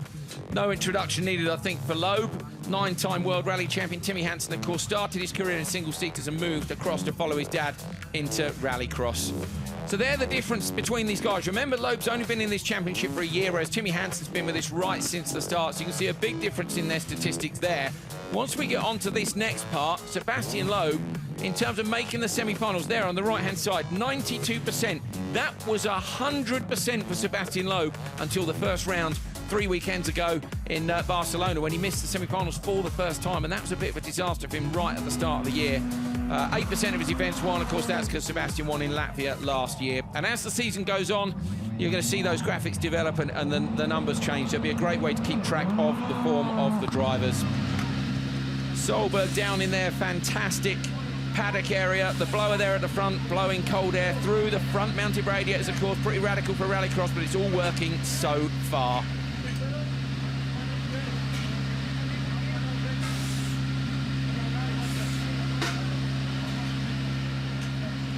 Well, they're getting ready for the final in Petter Solberg's garage. But semi-final 2 is headed to the line. In fact, they're on the line. I can see there, and you can see as well. Last of the cars to pull up to the back of the grid. Let's see the lineup for semi-final number 2. On the front row, Matthias Ekström, the current World Rallycross champion, and Sebastian Loeb running the 9 in reference to his incredible record in rallying. Janis Baumanis, brilliant performance by him to be up with Timmy Hansen on row 2. And on the back row, Andreas Backerud and Topi Heikkinen. Andreas Backerud, story of the day. Started P20, had a good run in Q3, didn't think he'd make it. There's Sebastian Loeb. He really had to win Q4, Andreas Backerud did, and he's made it. What can he do from the back row of the semi? Can he make it through to the final? Loeb looking pretty relaxed, but he broke a sweat, Andrew, earlier today. He did. He was really trying. He said after his race he had to push for that time, and I think it was top 3 time. It was right up there, but he really worked for it, and you can see Janis working himself up there. There's so much adrenaline when he sat on the line, because it's, you know, a short race. You know you've got to be in the top 3. But I would bet here that Loeb's going to be looking to the Joker lap on lap 1, and you'd think off the start he'll cover off Janis Baumanis in the Ford Fiesta behind. So they expect to see Loeb go a little bit right towards Ekström. They clunk him into gears, and we're about to get going. What's Timmy Hansen going to do from behind Loeb if Loeb decides to go to the Joker, or will he see if he can shut the door on Ekström? This is going to all depend, of course, how they get away from the line. Everybody way backward has to dip the clutch at the back. Ekström's got a better start than Loeb. Ekström moves across Loeb, moves across 2. Hansen's going in behind Loeb, but Loeb changes his mind. Loeb goes down to the Joker lap, and Hansen's gone with him. So Baumanis was up the inside. There's contact in the background there as Backerud pushes Baumanis out wide. Baumanis takes out a row of bollards. I wonder if Backerud will get in trouble for that, because there's a big suspension. Backerud's weekend, we thought he'd rescued it, and unfortunately it was too aggressive there, I think, and the back end of the car has been broken. So Backerud is going to go out the Ford Focus R. Look at them holding everybody up behind. Backerud's off, pulls out the way, he knows it's over. Well, this is hurting Loeb. You know, Timmy Hansen is in a bit of a bad position because he's stuck behind Loeb now, so the best he'll get is 3rd, but you've got to look at the Audis. Ekström and Heikkinen up front, and it's all played into their hands because behind it's kicked off. There's a big gap. Loeb at the inside of Baumanis, so he's cleared now, but that's just played into the hand of these 2 guys. Why not Joker straight away if you think you can do it? Baumanis goes into the Joker lap now to see what he can do. And what do you do about Peugeot? Loeb didn't make the semis in Barcelona. It's early in the season, but in some ways you should put Hansen through. You try making that call to Sebastian Loeb, because I wouldn't. It's too early for that, and it's too risky. You know, it's short races, you've got to just go for it. He's in that position. He did the hard work. He qualified on the front row of this semi-final. Yeah. Let him go and do his thing. So the Audi's out front with full control over what they do. Andrew Jordan's looking at the timing screens to try and figure out when it's best for these guys to go. Do they go early in case they make a mistake? Do they send one of them early? They're not. At the minute, Hakkinen goes to the standard lap as well. Both the Peugeots, of course, are jokered, and they're on the standard lap. Close with Hakkinen. Ekstrom's got more than enough to cover Loeb, who we're looking at. He's the first car that's jokered, but it's going to be very close, I think, with Hakkinen and Hansen. So they're the guys we're looking at and comparing times for that third position, which obviously will secure them into the final. So gutted for Bakkerud, though. Yeah. We need to see the replay of it. But from back there, you've got to get your elbows out. You've got to try, because you know you're not going to just do it on the pace. It's very hard to overtake. We were on a very long shot, weren't we, from the outside of the joker lap down in turn 1 and couldn't really see it. Bakkerud looked to me like he pushed Baumanis really wide onto the curves, which you would do, but that contact has broken the car, so was it too much? We'll find out from them later. Matthias Ekstrom, the world champion, continues to lead, pops the car up over the curbs. Hakkinen has fallen back into the clutch of the Peugeot. Joked him because he's the Peugeot are catching Hakkinen, so they should have joked him early, got him out and tried to cover it off because they knew that the Peugeots are so quick. You know, Ekstrom took a second out of Hakkinen on the last lap, so you might as well have joked him and hoped he came out in front, and then you've got to fight it on track rather than letting the strategy take At the care minute, of it. to me, it's looking like Hansen might get through as well, so we might see both the Peugeots go through. Baumanis seems to be a long way off. There's a bit of smoke made from the back of Baumanis' car from the commentary position, but Ekstrom is in a race of his own. You know, he's just in a 38.3 compared to, well, you know, Loeb's in a 38.4, Hansen in a 38.4, but Toppy's lost more time. Toppy and the Joker, he's going to come out, and the Peugeots have both done him. So Toppy Hakkinen goes from P2 down to P4. That's going to be the end for him. I think Toppy might have a problem because that's a long way back, Andrew. On those last 2 laps, he's lost 1.8 to 1.9 seconds. So if they'd gone earlier, who knows where he'd have Exactly, because it's hard to pass here. Timmy did it yesterday, but he could have made the car very, very wide, and unfortunately instead he's joking and found himself out. So Ekstrom now needs to hold on. Rainis Nitish is already in the final, remember, so there will be 2 Audis in the final anyway.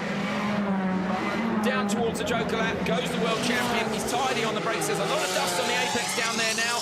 The 2 Peugeots, I tell you what, they've closed that gap up massively. I don't know if Ekstrom had a bit of a mistake, but he dumped a second on his last lap compared to his previous, and yeah, so Sebastian took a second, 1.1 seconds out of him. So when you think how much they were held up behind, basically Bakkerud was driving around with the car with the wheels hanging off. These guys were both behind. Can the Peugeots threaten in the final? We'll see, because 2 of them are going to go through unless there's some sort of amazing issue on these last few corners. Ekstrom pops it up over the curve behind him. Low, it is Matthias Ekstrom, the world champion, who goes through to join Solberg on the front row of the grid. Loeb in P2, Hansen in P3. Oh, Hakkinen comes across the line in 4th place. Baumanis is still on the opposite side of the circuit from us. There's smoke coming from the back of Baumanis' car as he rolls off the throttle down in the dip on the far side. He's just onto the gravel. Andreas Bakkerud, where's the focus? He parked it up at the side of the road, but you see, there it is. Bakkerud has parked the car. There's Baumanis. So Baumanis, if you look at the rear of this, you might see blue smoke, which would suggest some sort of an engine or turbo issue. It's also rear, puncture, so maybe that's the smoke then. Maybe I'm wrong. It might just be tyre smoke, which we can smell up here in the commentary box now. Fair bit inside the car too, so it's a shame for Jan. It's good performance though, and the start cars, good to see them both on a good pace. Baumanis crosses the line. Shame, door open, try to get some fresh air in there. Waves to the crowd anyway. Matthias Ekstrom takes semi-final number 2 from Sebastian Loeb and Timmy Hansen, who did a brilliant job after being held up from the Bakkerud Baumanis incident on that one. Toppy Hakkinen, maybe if he joked it early, he'd have made it through to the final. Well, let's see if we can figure out turn 1. Andrew Jordan. So Ekstrom got a good start, Loeb to the outside, Hansen follows him. Now let's keep an eye on Bakkerud in the background. He gets up the inside there, looked like Baumanis had a bit of understeer, opened up a bit of a gap. Here we go. Now this is when it's already broken, so yeah, you can see the left rear is hanging off it there. It would really have been interesting to see what the Peugeots could have done, because Loeb was very quick, consistent all the way through. You can see they're just losing so much time there, stuck behind Bakkerud with the wheel hanging off. There's Bakkerud, so when it rains it pours. You know, he takes the positive of winning Q4, but very unlucky throughout the weekend. Baumanis there moved across, didn't he? So that must have been the point at which he suddenly started slowing, because he didn't make any attempt to stop them from getting past. Ekstrom out front though with a great run. Would the Peugeots have been any nearer with that hold up? Maybe Neil Cole can ask him. Neil is with Matthias Ekstrom right now. Matthias, the strategy and everything seemed to work perfectly in that semi. I can tell you're impatient to get on with the final. Yeah, I mean, we want to go and service the car, but the semi was good. One little mistake for me in turn 1, but except for this, all fine. So now get some energy for the final. Thank you. Bakkerud's car being recovered. Ekstrom's car about to be re-prepped. Bakkerud, bless him, out there, look, pushing the car onto the trailer with the marshals. He really is a good bloke. They all are, to be fair. We've got some great characters in this championship, some very famous names and some up-and-coming famous names. The focus heading back to the paddock and won't be going any further this weekend. Weekend's done for Hoonigan Racing Division. Bakkerud did well to make it. Unfortunately, though, Portugal was not to be.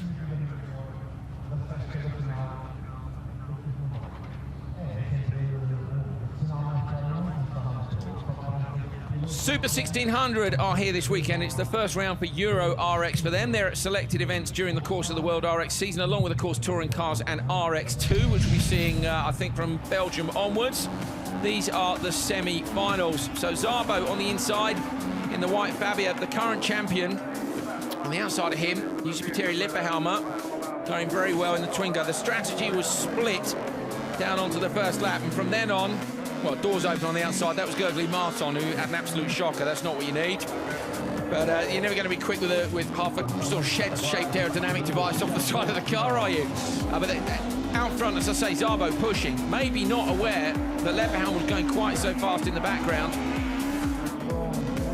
There's that door open again. Quite the distraction, I think, when that happens. And this was Lepperhelm, this was the joke of P2, yeah. There, wasn't it? And that released Lepperhelm in the Twingo. He was on a mission coming back, chasing after Szabo, really neat and tidy, and putting in some very consistent laps, chasing him down. Interesting to step down from what he was doing, which was supercar in Finland, to come and do Super 1600, but it seems to have been a good decision, because look at this as well, very, very aware to leave enough space for no impact, but get the door shut. He's very quick, and we've seen him in a supercar, and he was very quick in that, but you know, he wants to be on this package with his profile, with all the big supercar teams, and what better way to start his year off with a semi-final win. Crowd enjoyed that. They still had semi-final number 2 to come. You'll be able to see the semi-finals on YouTube soon. Hal Rich joined me for those. This was Ulrich Linnemann shutting the door on everyone. He'd been complaining about not having the ideal top speed pace. I tell you what, Artis Baumanis did well to shut the door there, but there was definitely a little bit of contact between them, and again, the field split between the two, and another retirement on the way down into turn 1. We didn't see any more. I think, was it Lagur that I think retired in turn 1? Linnemann, though, second in this championship, Andrew. How many times, you know, he's desperate to win it. He's always there or thereabouts, and he just needs a bit of luck. We've seen him have some torrid luck before, but he went to the Joker. You know, he's been very neat and tidy all week, and hasn't necessarily had the absolute ultimate pace, but when it matters, he switches it on, comes out just in front of Baumanis, who's switched teams to the Skoda and seems to be going very well. I think he was saying to you about the wheelbase, he finds it much more comfortable to drive than the Twingo last year. Only 9 centimetres longer, but Baumanis saying it was just a much better car for him to drive. This was when the Jokers played out. Baumanis ending up there in P2. Contact then with his teammate, which wasn't ideal either. Not in the same team, but prepared by the same company. Those three go through to the final. We'll be seeing that in a few moments' time.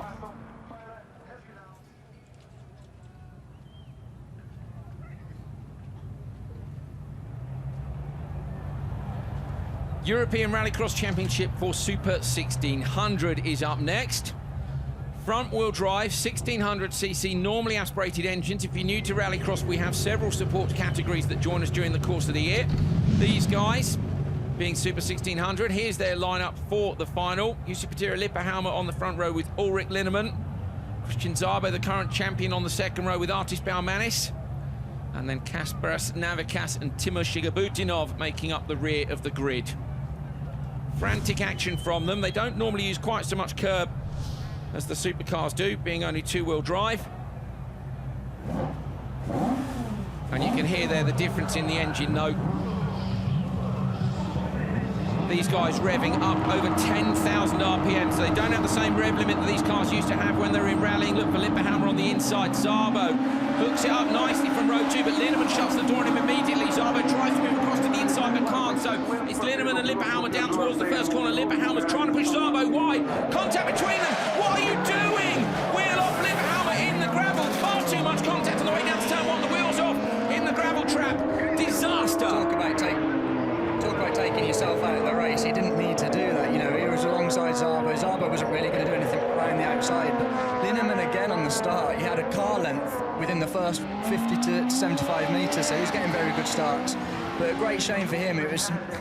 I'm sure he was very frustrated. It's one of those, he wanted to open the gap, so he just gave him a little bit in his door, but there comes a point you've got to go, well, that's enough. Well, I wasn't sure if he was trying to go to the Joker. It seemed to me that he wanted a first lap Joker, but you know, if you can't go, you can't go. No, I think he was going to the Joker, and I think he still had room to go to the Joker. So I think he was just trying to open up. Linneman in sends it into the Joker lap. Surprising that he's gone so early there. That would be to cover off Szabo, so...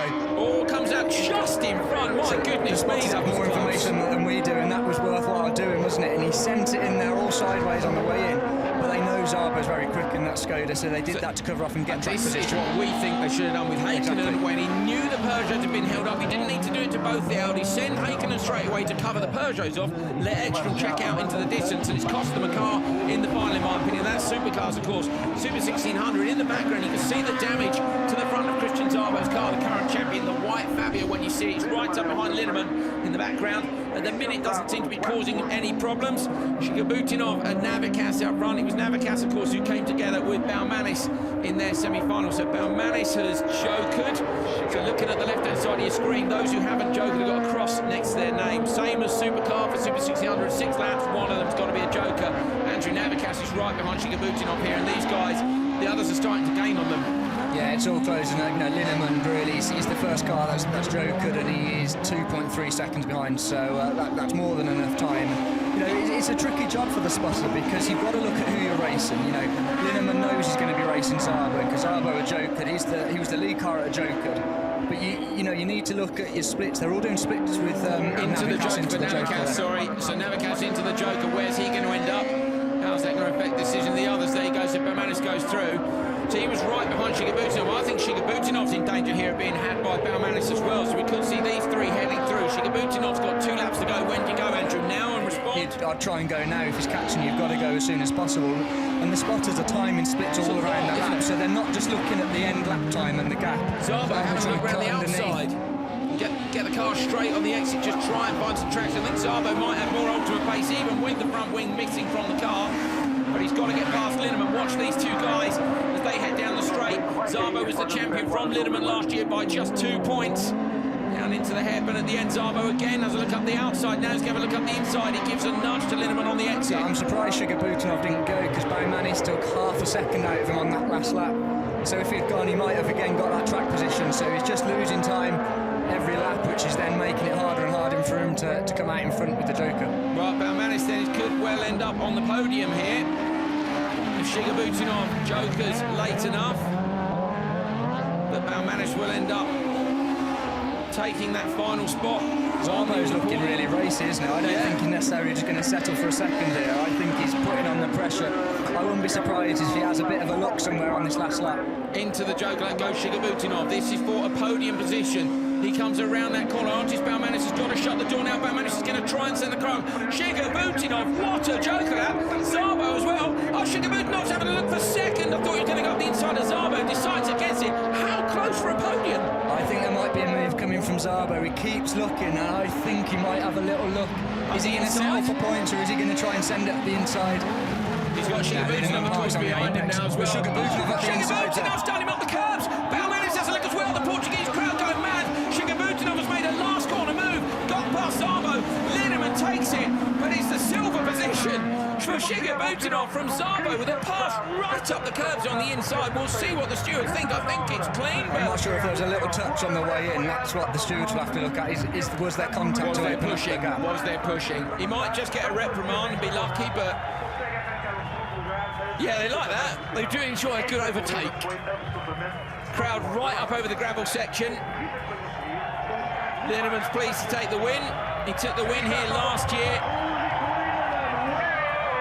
Very happy indeed. The car's rolling away down the hill. Be careful, Ulrich. Jumps off. Get back in. I'm sure he did his risk assessment before that. I'm sure, yeah. So, do you remember Solberg ran himself over once, didn't he, I believe, when he was hanging out the side of a car? So you've got to be careful, you know. Ulrich Linneman takes 8 points, regardless of whether he runs himself over afterwards or not. He's OK, don't worry, we can see him from where we are. Shigabutinov P2, after a brilliant move on Szabo at the very last right-handed corner before that little run of chicanes to the finish. Artis Baumanis 4th, Navikas and Lipperhalmer, who I'm afraid is sitting three-wheeled deep in the gravel at turn 1. We can have a look, hopefully, at that start again. Here we go, down to turn 1. Andrew Jordan looking at the 2 white cars front left. So it's Lipperhalmer in the Twingo. He jinks to the outside. He's given him one on the door, keeps it in. Then Zabo's coming in, you know, it's very easy to watch here. You don't know if Zabo's giving him some back, but they got tangled up.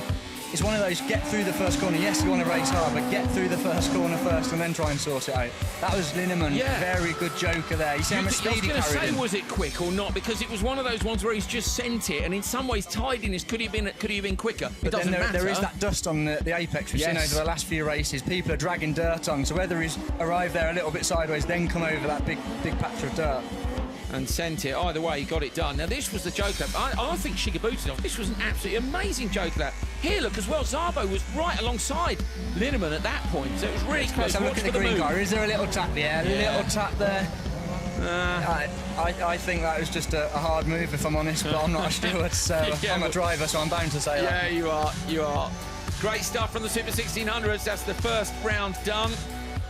We can have a look at the championship standings after qualifying semis and finals. Remember, they score points at all parts of the competition. Linneman on 27 points. Szabo in second, Navikas in third, Lipperhalmer, both those guys. In fact, 3 drivers on 21 points, Shigebutinov as well. Artis Belmanis, Smetana and Saluri. There were 24, I think, Super 1600 cars here this weekend. It's going to be a great championship fight. Ulrich, congratulations. First race of the year, first win. The crowd loved it. It looks like you did too. Thank you very much. It has been a really hard weekend. We have done so much work to find the pace because the Skodas is so fucking fast. But yeah, the job is done and the team was perfect. And now my car also was perfect. Yeah, it was a hard final. I have to push every single lap and my spotter told me to push on every corner. So, but this is the best feeling. Sorry about the language if anyone was offended, but you're very excited. Tell us, this is a good sign for the rest of the season, right? This could be the year. Yeah, the season is long, but I think this means that we have the pace, and lots of the other tracks is better for me, so yeah, I'm happy. Thank you. Well, good job by Linneman. Let's just hope for him that he can have a decent championship fight this year. He was there second last year by just the 2 points. Final for supercars is coming up. We have got a Monster Energy Supercharge Award, as you'll be aware if you've been watching for a couple of years. It used to be the first driver down into turn 1. They've changed it though for this year, and it's all about reaction time. So we use the jump start sensors to measure the reaction time of the 6 drivers in the final, and that means that any of them of course can win it, because what's happened in the past is mostly the people on the front row have won. So cars not quite in the pre-grid, it seems, or possibly down there. It's such a short time, isn't it, to re-prepare. I can see Neil Cole running in the sunshine past the commentary box. He's waving at us. There he is. Neil heads up towards the...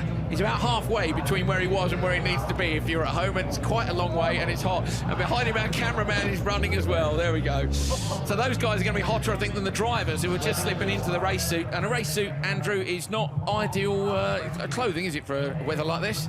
No, I don't think it is. It's very, very hot here. And, you know, last year the rain was terrible, but these cars with all the transmission and the prop shaft and the diffs, it's so hot inside. The dust gets in there, so it's pretty hard work for them. Luckily, the races are only very short, but I wouldn't mind being sat in one. I'd rather be a bit hot and dusty sat in one of those cars, if I'm honest. I could live with it.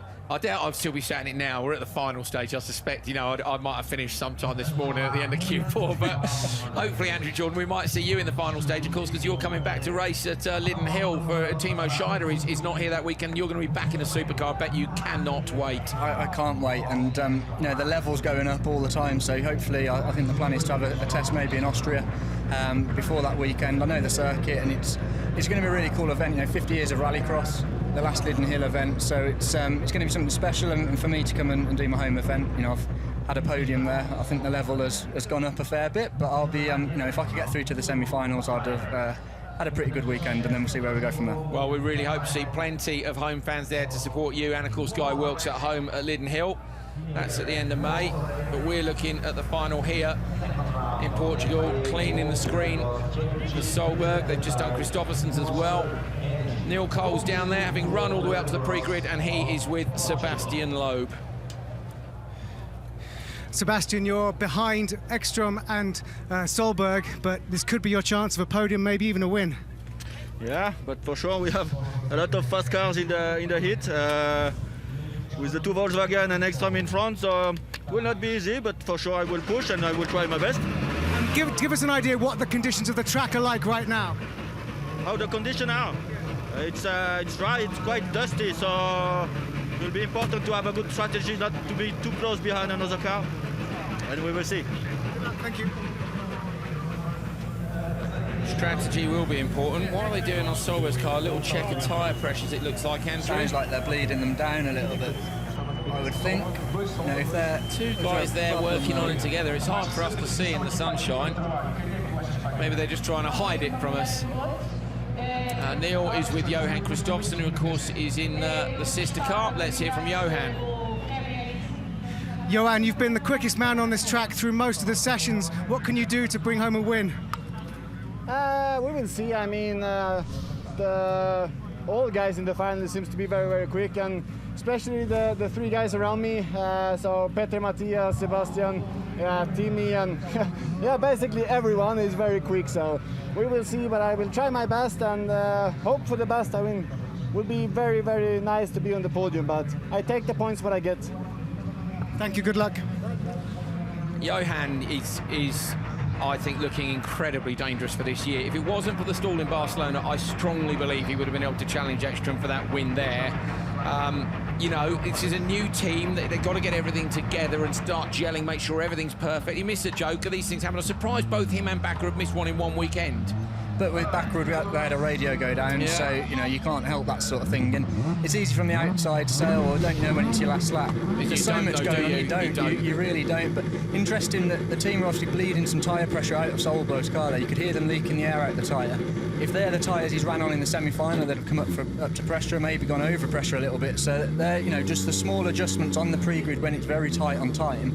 It's sometimes easy to overlook those little things, but that could then, you know, if they're too high on pressure, the car's handling could be a little bit off, and it only needs to be a little bit off with how competitive this is at the minute. Ekstrom getting the car as close as he dares to that jump start sensor. There it is. Ekstrom and Solberg. I can't wait for this. It's going to be absolutely fantastic. Ekstrom running the number 1, Solberg running the number 11. So he just wants to peel one of those off at the end of the year and get that number 1 back. Kristoffersson and Solberg have won the final here for the last 3 years. Ekstrom hadn't made the final, I think, here until this year, so good to see that he's up there too. And Sebastian Loeb, him and Hansen were looking dangerous. This is going to be an absolutely epic encounter, assuming everybody gets through turn 1 without doing anything silly. Here's the lineup for the final of round 2 of the FIA World Rallycross Championship from Montalegre in Portugal. Petter Solberg and Matthias Ekstrom, our only so far World Rallycross champions, line up together on the front of the grid. Johan Kristoffersson and Sebastian Loeb on row 2. And at the rear of the grid, Reinis Nittisch and Timmy Hansen. So both the factory Peugeots through to the final. Nittisch there in support of the Audi. Both the VWs. Bit of a shame for Ford not to have a car in the mix, but that's the way it goes. I think there's going to be some serious strategy here. I would say Ekstrom's going to try and close the gap, go to the joker. Kristoffersson try and blend out, go behind Solberg, and then will Kristoffersson try and joker the next lap to cover off Ekstrom. I'm just throwing it out there. That's what might happen. I don't know. But if you're right, that's pretty cool. We will see. We will see. Of course, there is a plan for everybody until we get down to turn 1 and see just what happens. They're going to need perfect starts. Listen for the engine note. Here we go.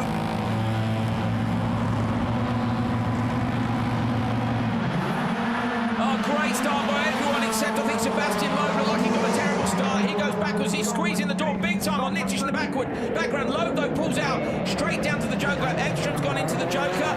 And, of course, straight into the standard lap, Solberg and Kristoffersson. So the race now, in my opinion, is between Ekstrom, Solberg and Kristoffersson. Solberg will be getting his head down, Ekstrom will be doing that. He's got a bit of clear air, so that's good. He's got a bit of dust. Loeb was the one that made the poorest of the starts, but he's still got into the joker. second, I think it was. So are we going to see Kristoffersson go now to try and cover off Ekstrom? Oh, surely he has to, because if he leaves it too long, then we're going to see the gap close down, unless these guys just go, let's go to the end and see what happens. Maybe they don't want a dangerous merge this close. Down towards the end of the straight, let's see.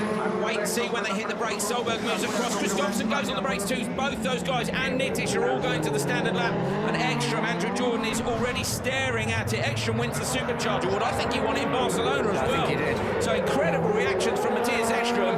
Fastest reactions at both the first 2 rounds of the World Rallycross Championship. So at the minute, it's 3.2. Ekstrom is behind Solberg, and that is about as equal as it's going to get. Kristoffersson being tucked right up behind. I wonder if these two now are trying to get going, get open the gap, because at the minute, Kristoffersson hasn't got enough to cover off Ekstrom. But is he being held up? I think he is being held up. Kristoffersson has got to get out into clear air, surely, down to the other straight. Solberg's really Solberg. Solberg's got a rear right puncher. Solberg's gone. Kristoffersson now. Solberg, surely. No, Petter. So I think Petter should have stayed on the standard lap there to defend from Ekstrom, and that would have given Kristoffersson a chance. There's something coming off the right rear. Yeah, there's loads of smoke off the rear. Ekstrom's got this at the minute. He's 2 seconds behind. That's more than enough.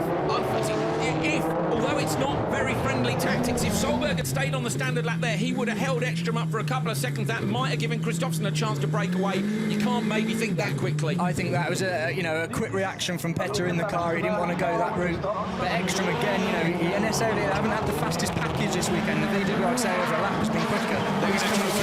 They're going to joke Nitish surely to get him out of the way of Ekstrom so he can try and make it some time. They don't. Nitish goes with him, but then Nitish has been very quick here. Solberg comes past the commentary position, the smoke still pouring off the back of the car. He's P6, but he's still going. Kristoffersson from Nitish, from Ekstrom. Where's Kristoffersson going to end up? Because he's Loeb now catching up. I think Loeb's going to go second. I think Ekstrom and Loeb are going to come through. So as Solberg held Kristoffersson up in those first couple of laps and cost them some time. But look, Loeb challenging Ekstrom here. This could also get a little bit racy. Yeah, got it, definitely can. Kristoffersson's looking untidy at the front as he nudges the bollards there. Less tidy than we've seen him all weekend. He's desperately pushing there as well. So Kristoffersson could see himself dumped out of the podium position after being the pace setter all weekend. On the brakes again, down towards turn 1. Nitish dives out into the Joker lap now. So where's Nitish going to come back in? I think he's going to come back in behind all of those cars. He is. So Nitish drops down into P5. Solberg still P6. This is about then when Kristoffersson goes and how many of the cars behind him can get past. It's going to be really close between Kristoffersson and Hansen for the final podium position, I think, at this. The gap is 3.1, and the quickest we've seen is around 3 seconds for the Joker lap. Kristoffersson desperate to try and hold on.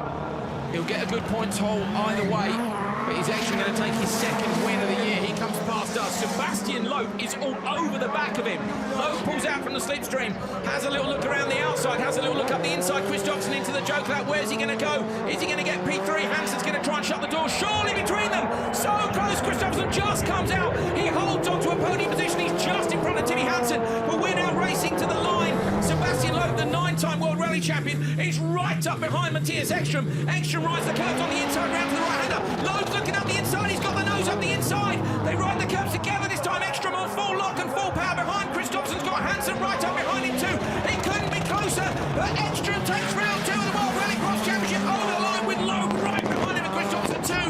The fireworks fly off the top end. My goodness me, that is an emphatic victory for Ekstrom there in defence of his World Rallycross Championship. Wow, that was close. What a drive. He had this huge pressure, but he just backed Loeb up absolutely perfectly. Some celebration donuts there. Ekstrom, world class, 2 out of 2 wins. But he had to work for that one because Loeb, to me, had more pace there. But I'm really pleased to see the Peugeots on the pace because I felt at Barcelona that we were going to see the Peugeots again slightly not on the pace as we have done in previous seasons. But I think they're there. I think the Peugeots are there. It's just going to be an epic year. But someone's got to stop this man, Matthias Ekstrom. 2 wins in a row. Wow, what an incredible race, and you got the strategy just about perfect. Yeah, it was very tight at the end with Sebastian. We were leading the Joker race, but the guys in front were pushing like hell, and the very last lap was really stunning. Very good job from the team and from Matthias. Yeah. But it was all over the weekend. He was like getting closer and closer to the maximum pace. Yeah, we didn't start at the very front, so we were catching up the game, and it's absolutely incredible that we ended up with top spot. Thank you very much. Thank you. What a fantastic performance by Matthias Ekstrom.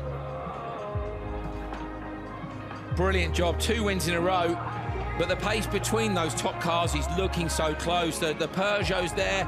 Yeah, we haven't really seen enough, Andrew, have we, to figure out if this is going to be maybe the Peugeots are less hard on their tyres as they were a couple of years ago, and we always used to see them come on song, didn't we, in the semis and the finals. They'd have a bit more left than the others had got. Ekström came under a lot of pressure there. What would Kristoffersson have done if he hadn't been held up by Solberg? There's still a load of questions. The VW still look fast, but no one's going to make it easy for them. No, but if Ekström gets a win on a weekend, he hasn't been on the ultimate pace of the VWs. Everyone's been saying how quick the VWs were, but he led into the Joker. These two, I think, tripped over themselves a little bit. Look, this is all just costing Kristoffersson little bits of time here. Solberg, I think he got the punch through the last corner, whether he clipped the curb, and he had it, yeah, there we go. So it's come off the curb. I would think that's already been cut, and the curb's just finished it off. But a very, very close race. Petter then decides to duck out, get into the Joker lap. As you say, would that have held Matthias up enough to help Kristoffersson out? Yeah, I think it might have done. I think it might have done. But then, Loeb managed to get Kristoffersson anyway. Would it have given Loeb the win if he This is it. So, sorry, into the first corner. Look up there. Loeb looking at the inside. Ekström just covering it off. His circuit racing knowledge coming into use again here. Just backing it up. Sebastian gets his nose up the front, but he can't get too hard. He don't want to get too aggressive. But Ekström places his car there. Sebastian can't get enough oomph into the contact. Good, hard racing, but Ekström, world-class, fantastic drive. Indeed. Look how close they were after the finish to see 5 of the 6 cars like that on the start-finish straight and rolled off the gas. I mean, what was the gap between 2.5 seconds between P1 and P5? That's very, very close indeed. There's Sebastian Loeb.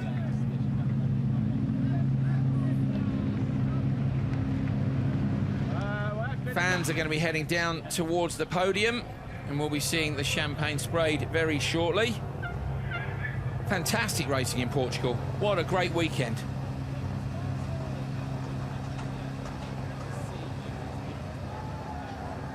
$25,000 fans who I think have had quite a good time, to be honest.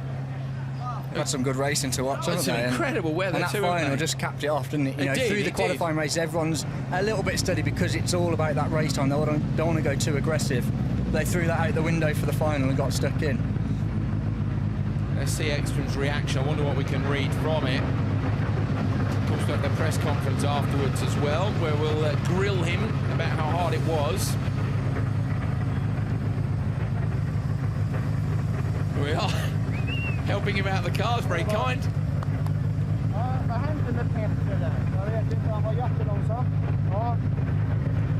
Quick chat between those two. Sebastian comes over, he knows. Look, Sebastian knows. Nearly. He was right there. Yeah, Ekström says too, he knows. He knows. Sebastian raced very fairly too, he didn't fire him off.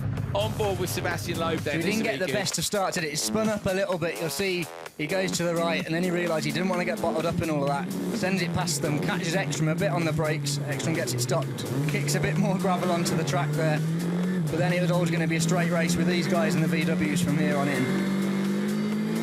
That corner, the left, right there after the Joker lap is actually more pronounced than you think, the way they have to make the cars weight transfer. When they come off the Joker, you think you've got a lot of track, and it's actually very tight, isn't it? And here I love watching them over the curbs. The weight's just changing direction all the time. They set the car up really early. Ekström a little bit deeper, then that gives him good drive. See, it opens the gap, so the elastic band effect as Loeb then carries speed in. The visibility too is the dust is worse than you think. This was where I think we realised Solberg was definitely gone. But by now the damage was done, and this was what I was saying. In some ways, if Solberg now had gone tight to the lap, he'd have probably held Ekström the whole way through. It's very hard to overtake. It would have been it would have been naughty. I think Ekström wouldn't have liked it at all. But as a team, if they'd been quick enough just to call it, it might have been the thing to do. And this is Loeb. He had really good pace. Ekström goes defensive. He's obviously been told, we mentioned earlier, you can't see a huge amount through these mirrors, so the spotter will go on the radio. I think EKS use a number system, how close the car is behind. So say it was 1 for close, they'd be giving him 1 here. He defends, goes middle of the track. Loeb just gets it stopped, a little tap, but Ekström gets it stopped on the apex. You've got to just hit your markers, because then Sebastian can't use his momentum on him. And this is where it gets really close. Sebastian here knows Matthias knows it's the last lap. He just needs to park it on every apex. Look, he's going so much slower than he could, but he's getting him up stopped. In the corners. I reckon if EKS were using numbers to tell him what the gap was, and it was 1 when you said a -5, was it? Which was a bit close, wasn't it?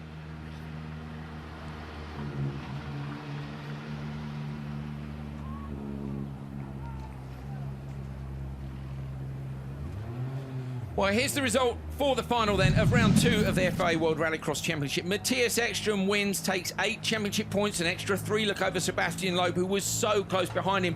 Johan Kristoffersen in P3, Timmy Hansen, Reinis Nittisch and Petter Solberg. And there were 2.5 seconds between first and fifth.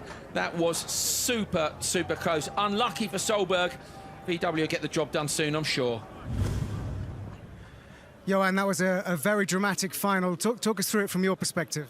Yeah, we had a plan, me and Petter, to try to slot in behind Petter and then push as much as we can.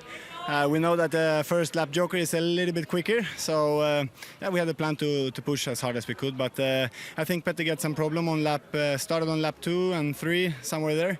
So unfortunately I hit him a little bit, but I think he had a problem with the car. But apart from that, I have to say that the team has improved very good since Barcelona. They are developing very quickly and adapting the car to the WRX. So I really have to say thank you to the team. I think we've been very, very quick during the weekend. We just didn't get a result, but we'll bounce back. Enjoy the podium. Thank you. Thank you very much. Matthias Ekström then on 58 points from Johan Kristoffersen on 44, Solberg on 42. And it's Hansen, Backwood still there despite a bit of a shocking weekend. Scheider, Sebastian Loeb and Reinis Nittisch. But I'll tell you what, that's an impressive lead at the top of the table already. It was just 3 points between Ekström and Scheider when we came here, and Ekström has done a cracking job there of giving himself a little bit of a gap in terms of points for the rest of the season.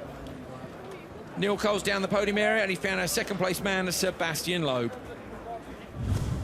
Sebastian, that was a great final. It was really good to see you battling with Matthias, and I felt like if there was one more lap, you might have overtaken him. It's very difficult to overtake here, and Matthias knows exactly how to do not to be overtaken. So for sure, in the last lap, I came close and I was faster than him. So he tried to protect, and I tried to go in. And last corner was really a nice moment, but finally he did an incredible job, and it was impossible to pass. But for me, I'm happy to finish second from a final, to be on the podium after a very bad start I had in Barcelona. To come back now with some good points in this weekend was very important for me. Excellent, thank you, well done. Thank you.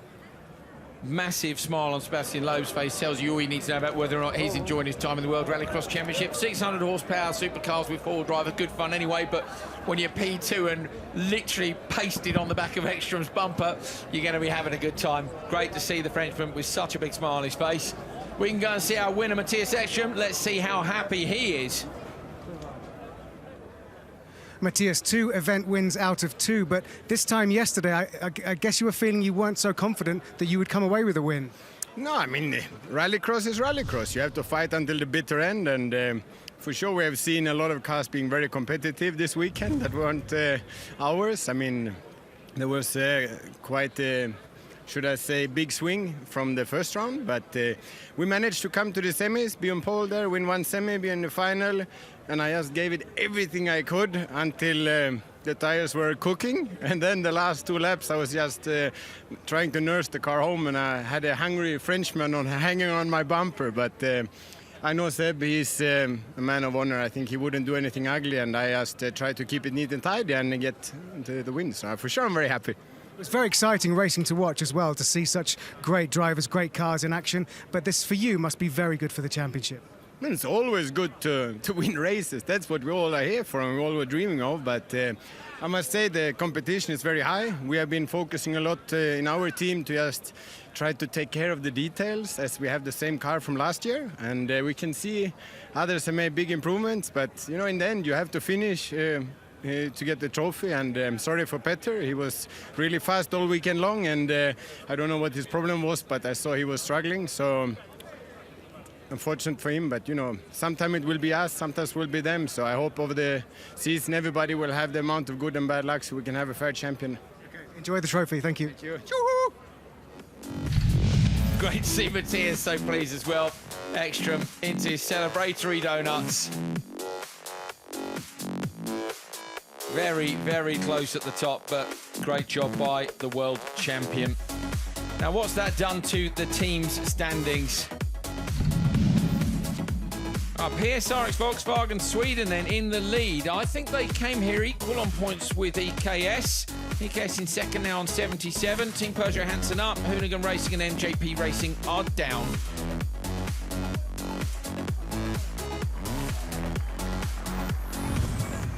Drivers are on the podium.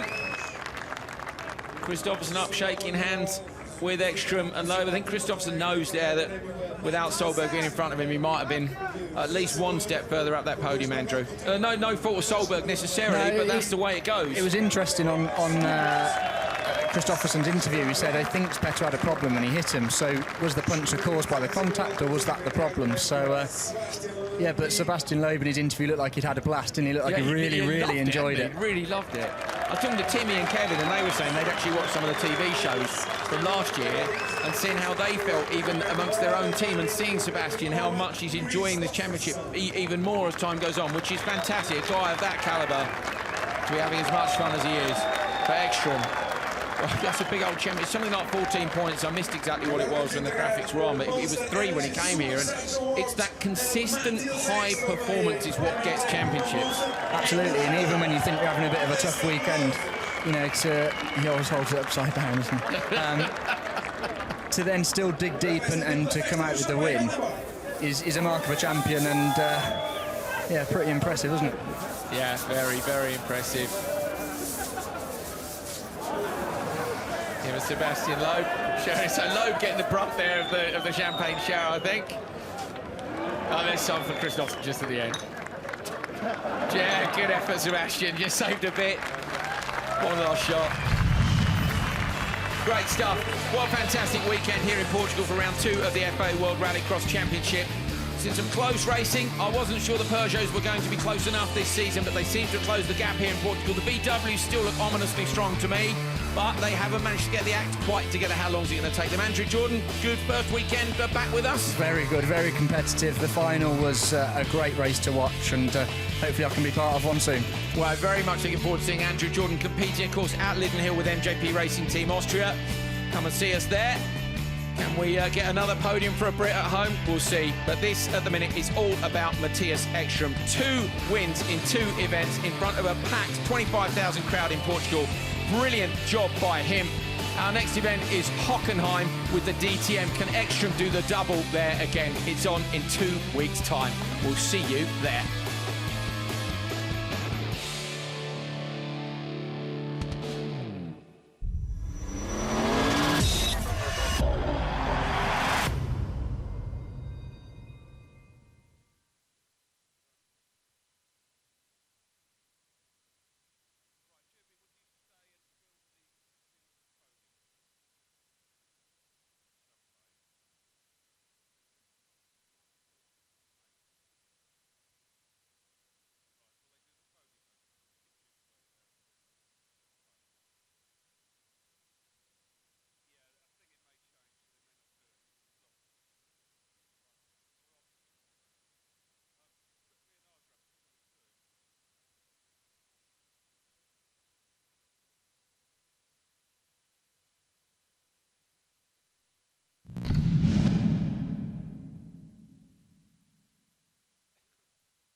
It's always good to win races. That's what we all are here for and we all were dreaming of. But I must say the competition is very high.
It's always good to win races. That's what we all are here for and we all were dreaming of. But I must say the competition is very high. We have been focusing a lot in our team to just try to take care of the details as we have the same car from last year. And we can see others have made big improvements. But, you know, in the end, you have to finish to get the trophy, and I'm sorry for Petter. He was really fast all weekend long, and I don't know what his problem was, but I saw he was struggling. So unfortunate for him, but you know, sometime it will be us, sometimes it will be them. So I hope over the season everybody will have the amount of good and bad luck so we can have a fair champion.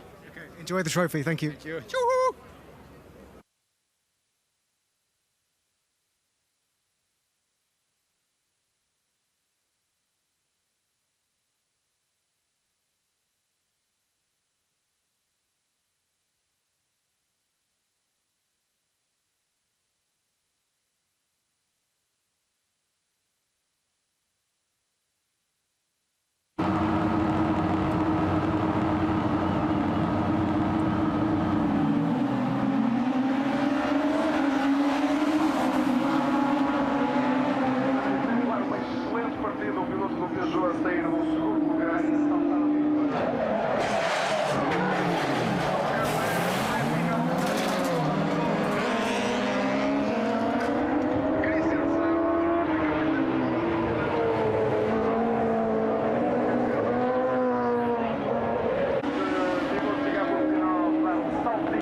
apesar de certamente apontado por ser terceiro.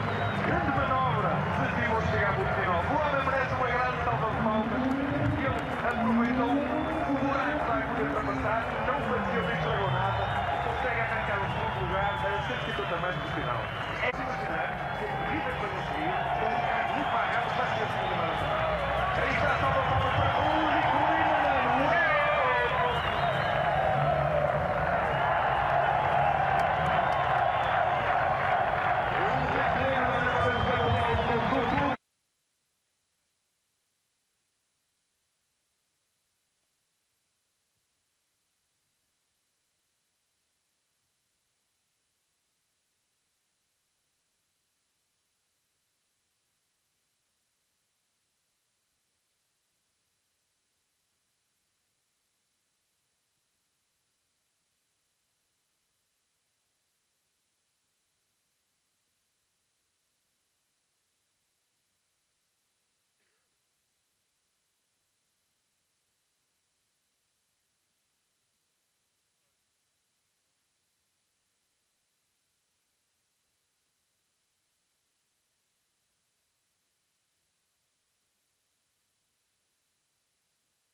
vai ser dar o máximo.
Petter, he was...